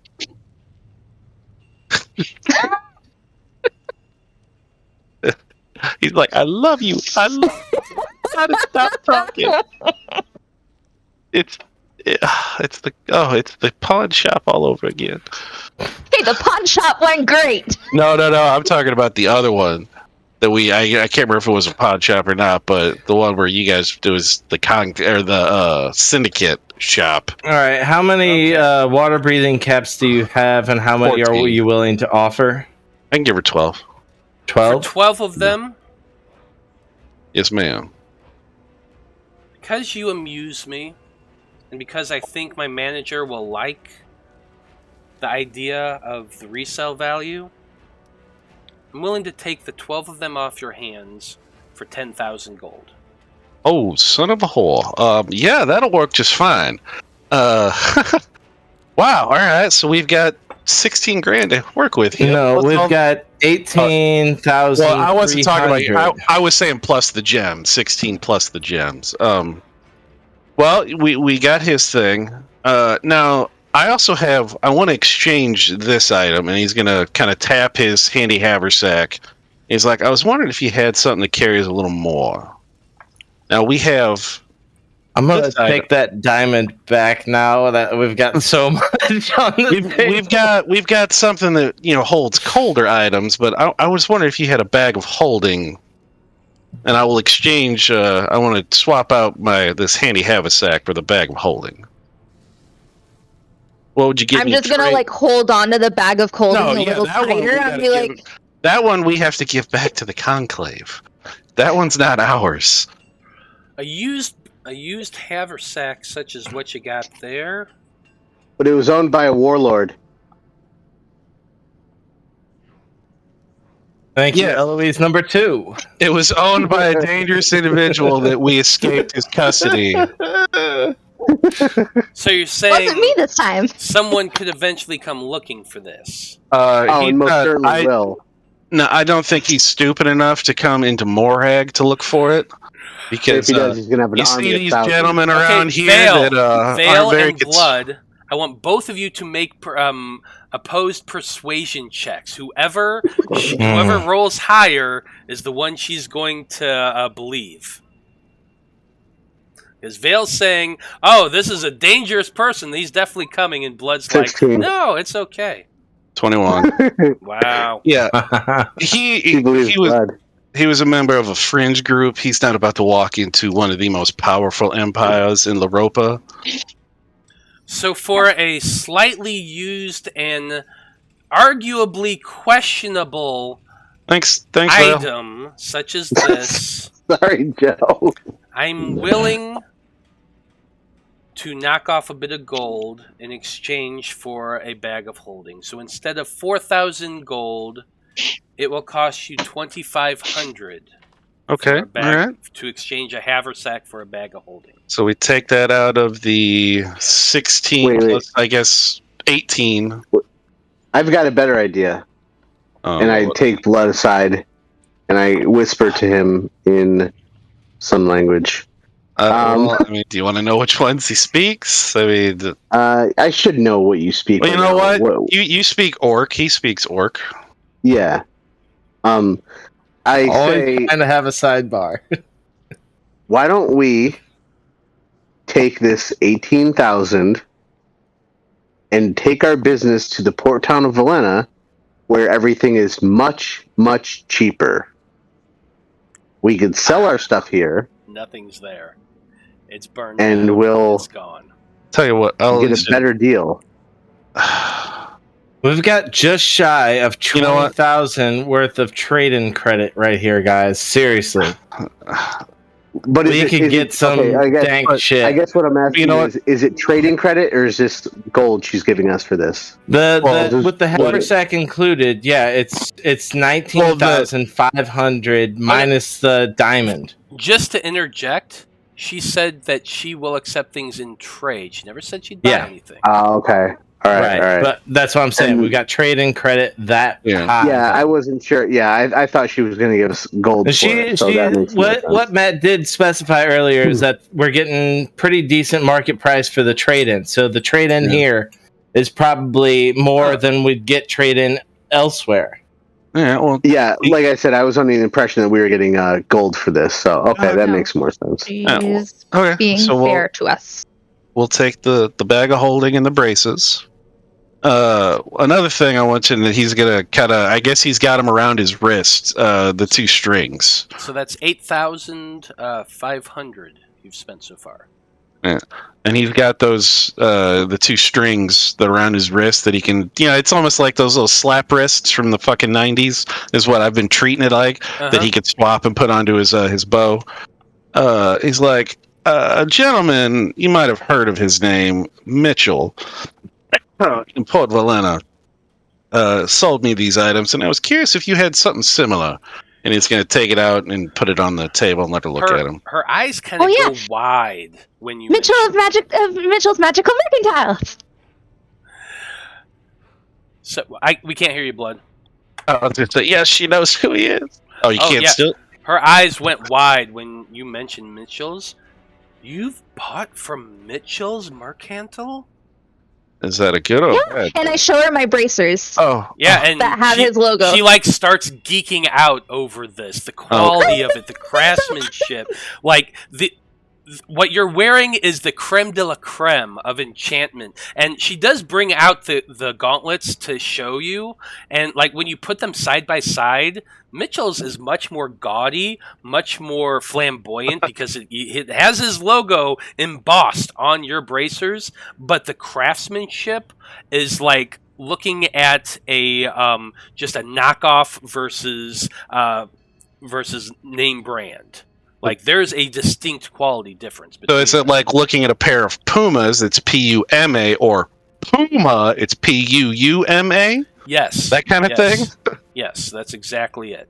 This Wait, is which not, one am I wearing? You're wearing the Puma stuff. Yeah, you're wearing the name brand, and what she's holding is something that came from Marshall's. or some other Gotcha. outlet store. You got Fubu, and they got Bufu. Yeah, Gotcha.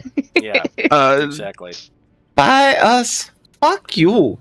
Now, you're mentioning the bowstring, and she says, "I've never. May I?" And she picks it up, and Yeah, you can take a see look. her casting Identify, and I'm like, my God, an encapsulated enchantment inside a string. I mean, he'll even demonstrate how he quickly swaps it in and out off his crossbow. Wow. He's like, yeah. No, she's legitimately flabbergasted at the sight of this. This is incredible, and I don't suppose you'd be willing to part with this. This I would love to study and work. I would love to try my hand at one of these. I can't deny it. I've never seen anything like this before, but I would love to try to make one. I might be willing to part with the acid, the bowstring of acid, but what? It seems like you're really wanting this. What would you be wanting to give me for such an item? I kind of make eye contact with you, Blood, and say, ask her if she has a portable hole. I'm giving up my shit. We'll wait about your hole in a minute. Hold on. Let's see what she's gonna do. We have 11,000 in credit before you even do this deal. I know. That's so great. What would you be willing for? Because I'm assuming you could probably attempt to duplicate the enchantment, and then you can do all kinds of effects if you study it and learn from it. So, what would you be willing to do for this? I suppose if you part ways with this, I'd be willing to. If you're willing to sell it to me outright, wow, I don't even know how to price this. Well, I suppose I could. I'll give you 2,000 gold for it. I mean, like you said, you've never even seen this kind of enchantment before, so it seems like this is pretty rare. And I thought this was normal. I just figured everybody could do this. how much did you pay for it? And she kind of gives you a haughty look. Well, I know exactly how much I paid for that one. You know what? It was part of a larger package. But I do believe the amount of gold that, as a group, because I helped Miss Eloise get, I can't remember what. I think it was. I helped her buy something. Was the epitaph that Liam did, the healing thing. I was like, we spent several thousand Do I gold. still have that on? Yeah, as far as I know. Yeah, last I time need to give that back. We spent several thousand in gold that day. So, you know what? This whole time, have you gone down at all during any since, like in a fight? No. Okay, I was just saying, Not since back up to 1. Not since I got healed from my curse and got my full hit points back. I haven't fallen down yet. No. Yeah, because you would have had. Okay, it was. I couldn't tell exactly what this because, like I said, we spent several thousand in gold that day. So this one, I would not be able to tell exactly part of that transaction what this was. Make a deception check. Well, if Liam doesn't need or want it, he can get rid of. He can show her the thing that I had Mitchell specially design and enchant this necklace. It's a one of a kind. It's an 18. Well, Are you trying to sell the Back to epitaph you. as well? you're more. No, I'm just saying that now that we know that she has interest in Mitchell's stuff. This is very interesting as well, and she casts Identify on it and does the whole thing, and she does ask if you're willing to sell it. She'll take that off your hands as well. Like I said, I bought the strings. There was some special arrows, her epitaph. There was a couple other things, and I could not tell exactly which one cost which. It was, like I said, quite a sum that day. Like, you made a deception check with an 18, which was pretty good, and she does believe you, and you can tell there's like, she really wants it, She's geeking out, but yeah. she's also like a low. She's a shop clerk. She can't go much beyond a certain point, and she says the best I can do is $22.50 for the bowstring. I wish I could do more, but I'm working with you guys a lot as it is, Yeah. and I have a lot of explaining to do to my boss already about the amulets and the caps. And I'm gonna have to sell her what I'm doing so far to go much beyond that for the bowstring. I could do $22.50 for the bowstring. Okay, and she kind of nods to you. 13,250. What do Would you you say happen that you to want? have He bought a that for what? portable hole? 800. I'm pretty sure. No. I have written down The acid bowstring was only 500. 500. It was $750 for the blazing one. That's right. Yeah. So you got a good deal off that one, but I got like $17.50. You made a good deception roll, and she's kind of geeking out. So I don't use it that much anyway. I'm in need of a portable hole. I seem to have misplaced mine. no, I'm afraid I don't have one of those. The bag of holding is the only one of that type that I have in stock right now. I'm pretty sure we're going to get yours back, but he's going to show up. Do you happen to have a cape of, excuse me if I'm pronouncing this wrong, Mountebank? Montebank. I believe it's called billowing. Montebank. No, we already have one of those for Apollyon. Not the cape of billowing. Oh god damn it! I'm gonna throw it in the I'm gonna throw the link in the chat. Excuse me, though, ma'am. You wouldn't happen to have any magical devices that could make me fly through the air, such as winged boots or a whistle that sounds like a bird? I don't have any whistles that sound like birds. I do have a broom that can fly. Ooh, broom of flying. She kind of thinks for a little bit. She kind of starts looking through her book once again. We do have some boots of flying as well. They are a bit pricey, though. Well, I believe we're in the midst of negotiations. For the Cape of Montebank,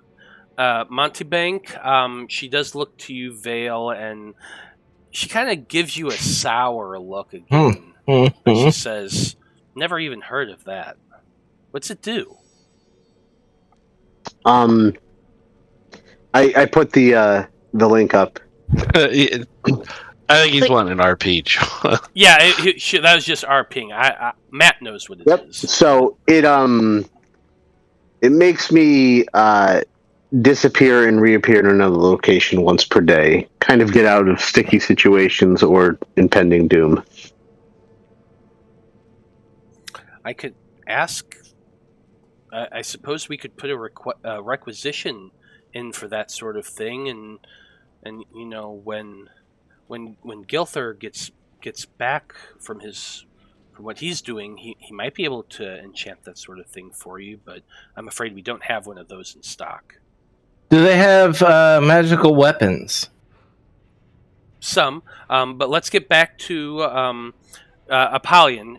She does have winged boots in. It costs 8,000. All right. What do you guys think? Well, Some of that store credit gonna come my way? I've killed a lot of jabronis. How much? How much is done some great services for the common good. If we did 8,000 there, it would take us to 5,250. yeah, and that's just store credit. Actually, what's the broom of flying cost? They actually cost the same according to this. Yeah. No. Hey, Apollyon, you remember those boots I gave you for the? And he's going to touch the circlet on his head. He goes, "Those boots, the jumping boots that you have, the boots of striding and leaping." Ask her how much you would. I gave them to you. I guess I don't have them on my character sheet, but Because you immediately put the crown on instead of it. But it's that's right. Yeah. Yeah, you can't wear both. Striding and leaping. The boots of striding and leaping. I'll put those on the table and say, how much you give me for these? She does the same spiel as before, and she will pay for the boots of striding and springing 2,500 gold. All right. All right. So that would take. You said how much for? You said $8,000 for. Yeah, $8,000 for either of the 5,500 now. things. Yeah, that trade would put us at 7750. Well, he could put some gold up too. I mean, I could put some gold up. I'm just saying if this is before gold is all I'm calculating. All right. Well, we could probably make that happen as well. Now, as far as maybe some the 300 gold or whatever. So now you don't have to yet. Some magical weaponry. What have you got in stock here? As far as magical weaponry goes, we do have a few. What sort of items are you looking for specifically? Well, I like fighting at ranged. This gentleman here usually prefers beating up stuff with his fists, but he gets up close. So, what would you look for? Do you have anything that can make my spells go farther? You already had that person on scene. I know, but that was Veil was talking. I have heard of a gnome that sells items like that. He has a very interesting name. Yes, he does. Yes. We were there. We'll have to go back, and because I'm not going to be able to get my freaking crossbow, I'll see if I can get the Orby thingy. Orbeez? So, just so you know, that item specifically works for fire-based magic. Oh, you don't, My produce flame. If I throw flame, would it work for that? Yes, for my cantrip? Yes. There we go. And for my that's pretty pricey for a cantrip. No, but that and what's the other one? I have a ball of flame. Yeah. Flaming Sphere. I have Wall of Fire. I have a few fire spells. Yeah, but Flaming Sphere you can move after you cast it. Wall of Fire is huge. Those kind of spells have a limited range. It's basically doubling the range. Yeah, fair enough. That's what the Flaming Sphere has to stay within 60 feet of me, which is a hell of a lot more powerful than you're probably thinking it is. That's usually the whole map. But produce flame is only 30 feet. But yes, okay, fine. But I mean, it's either money down the drain because I'm not going to be here to pick up that damn crossbow, or I go back and see if I can instead 1,500 gold put towards that orb. Well, I mean, Miss Eloise, I mean, if we were to get that, we could always come back through the conclave to pick up your items in a week. Liam doesn't have to be here. We can? Well, I'm sure they have a means of getting us to Valena. We could come back. Okay. So yes, he is more of a melee individual, and so is my big red friend here. I usually work more ranged. What might you have in respects to those kind of? Okay, so to make things go a little bit quicker, they do sell bows, crossbows, +1 and +2 weapons. Yeah, mine's already better than that. Any chance they have a nice shiny glaive? Yeah, they do have a couple glaives. Let me take a look here.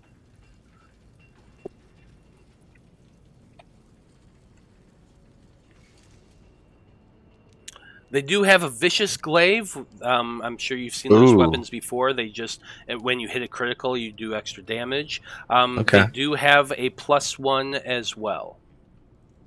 Ooh. How much for the vicious? Give me a brutal critical.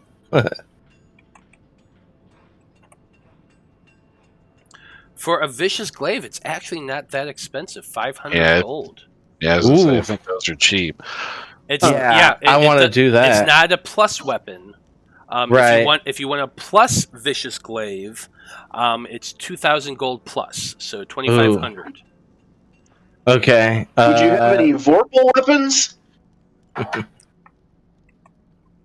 That's a little bit much for a shop.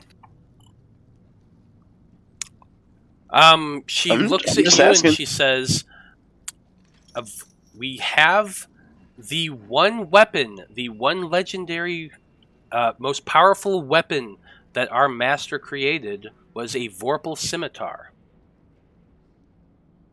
I'm guessing that's. It I is mean, a do you ever want to have? mastercraft weapon. You can look; it's right up there, and She points to a gigantic plaque at the very top of this open chamber, and the most beautiful weapon you've ever seen is hanging there at the top. She says, 30,000 gold is what he wants for that weapon, Oh wow! and he will not Wow. accept a penny less.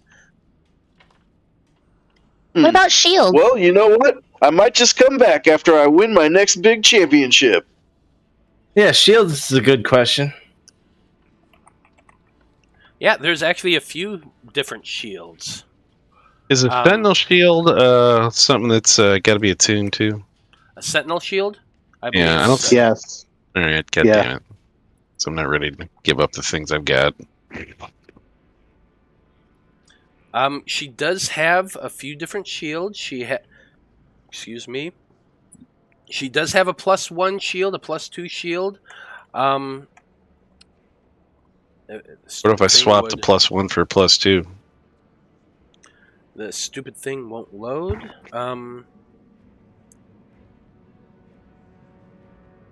Lou. Give me 1 second. You're asking. We've been asking a lot of questions. No, I just want to make sure because my shit crashed on me earlier, so I make sure to do it again. You said 2,500 for the vicious glaive. Yeah, +1. Ooh. Yep. I was curious. A spell guard shield, like the most powerful shield in the game, is 50,000 gold. Yeah, I was curious about that. But yes, no, she does have a good. +1 and a +2 shield. Well, I've got a +1. What would it be to jump that to a +2? Trade in. What would be the difference?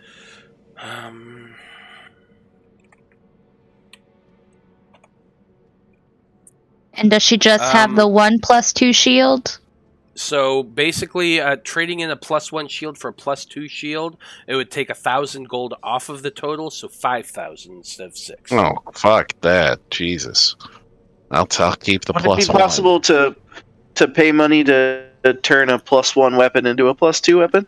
Yes, you can, but the time length it's pretty long. It takes basically about a month to enchant something. Right. How much store credit? Mind. How much store credit do we have left? If I get the vicious glaive, then we will be at 5,250.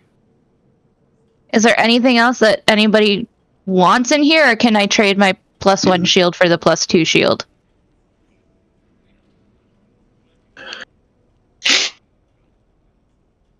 Yeah, I have no problem with that. Okay. Well, I mean, I guess, yeah, I don't really care either. You can do that. It will benefit the party. But is there a way? Can I get a quote on the Cape of Montebank? She didn't know what it was. She said. So Her she boss doesn't know what it might. was. She has never made one. I will just tell you. Looking on, like, if you just want to know for future reference, I didn't like it's 10 pretty grand. fucking expensive. It's just base price is 8,000. Okay, yeah. And Okay. then Morag markup is a bit more. Yeah, I guess It's an expense. It is a rare item.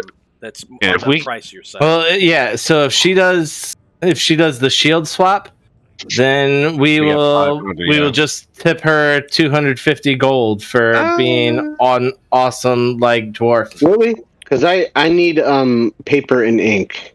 You know what? Okay, They will sell paper and ink at cost. So 250 worth. So if you want to buy 250 plus whatever else you want to get out of your pocket veil.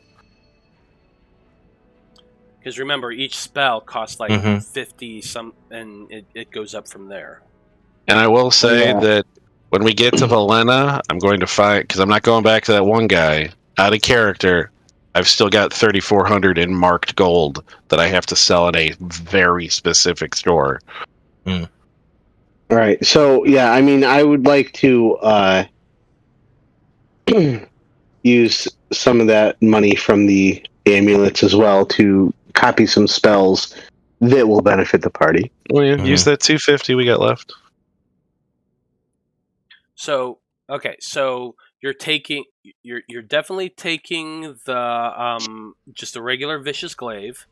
Yeah. No, the Plus one. plus The one. +1 vicious glaive. Yeah. Okay, you can take Yeah. the +1 vicious glaive. Yes. The bracers of defense, I believe you've said. Uh-huh. Are you taking the winged boots or the broom of flying? Yes. Yeah, which one does he want? Winged boots are better. He wants the boots. Yeah. Flying apple. God, what am I allowing here? Blood will sneak over and say to Apollyon, I was like, how about this? It's like, since you didn't have to put anything in the pot, you give me 500 and I'm going to send Eloise back for my bracers. And she and I will pick them back up in a week. All right, you got a deal. Yeah. I'll slap 500 gold pieces in your hand. I'll send Eloise back with $2,000 to treat with that gentleman. Or I guess I can go with her. It would probably end up. How much? Well, Parchment he ink would for the need spell. you You know there what? regardless. And I think I would actually be like, hey, you can't see in the dark. I've got some of these amulets. Anyway, we can do that another time. Anyways, Okay, so list off one last time what all you're picking up. Braces of defense, +1 vicious glaive. Next person. Swapping we're getting a bag of holding. We're giving up and I guess the I'll sack. swap out all the items that are in it. Mhm. Yeah, so just write on there that it's a havert. That's a bag of. Yeah, holding, that's what I'm gonna change. I'm just instead of giving you a new sheet. Okay, what Oh, else? yeah. I'm Polly, switching. getting winged boots. I'm getting winged boots, and I gave Blood 500 gold for Eloise's thing. I'm switching my +1 shield for +2 shield. Right? And And I'm she- getting some spell parchment and ink. I don't know how much I could have get with 250. It would- 250. Yeah, Yeah, I mean, and then if you want to You put can get 250 You- per trade in, and however much you feel like you want to add to that from your Yeah. personal. Yeah, how much are you? Yeah, I'm just saying, I don't- 250? I don't know how much the parchment and ink cost is what I'm saying. oh, it's like 250. You can get 250 gold worth. Yeah. And then isn't Yeah. it what Yeah. $50 per spell level? I think isn't that how much it is?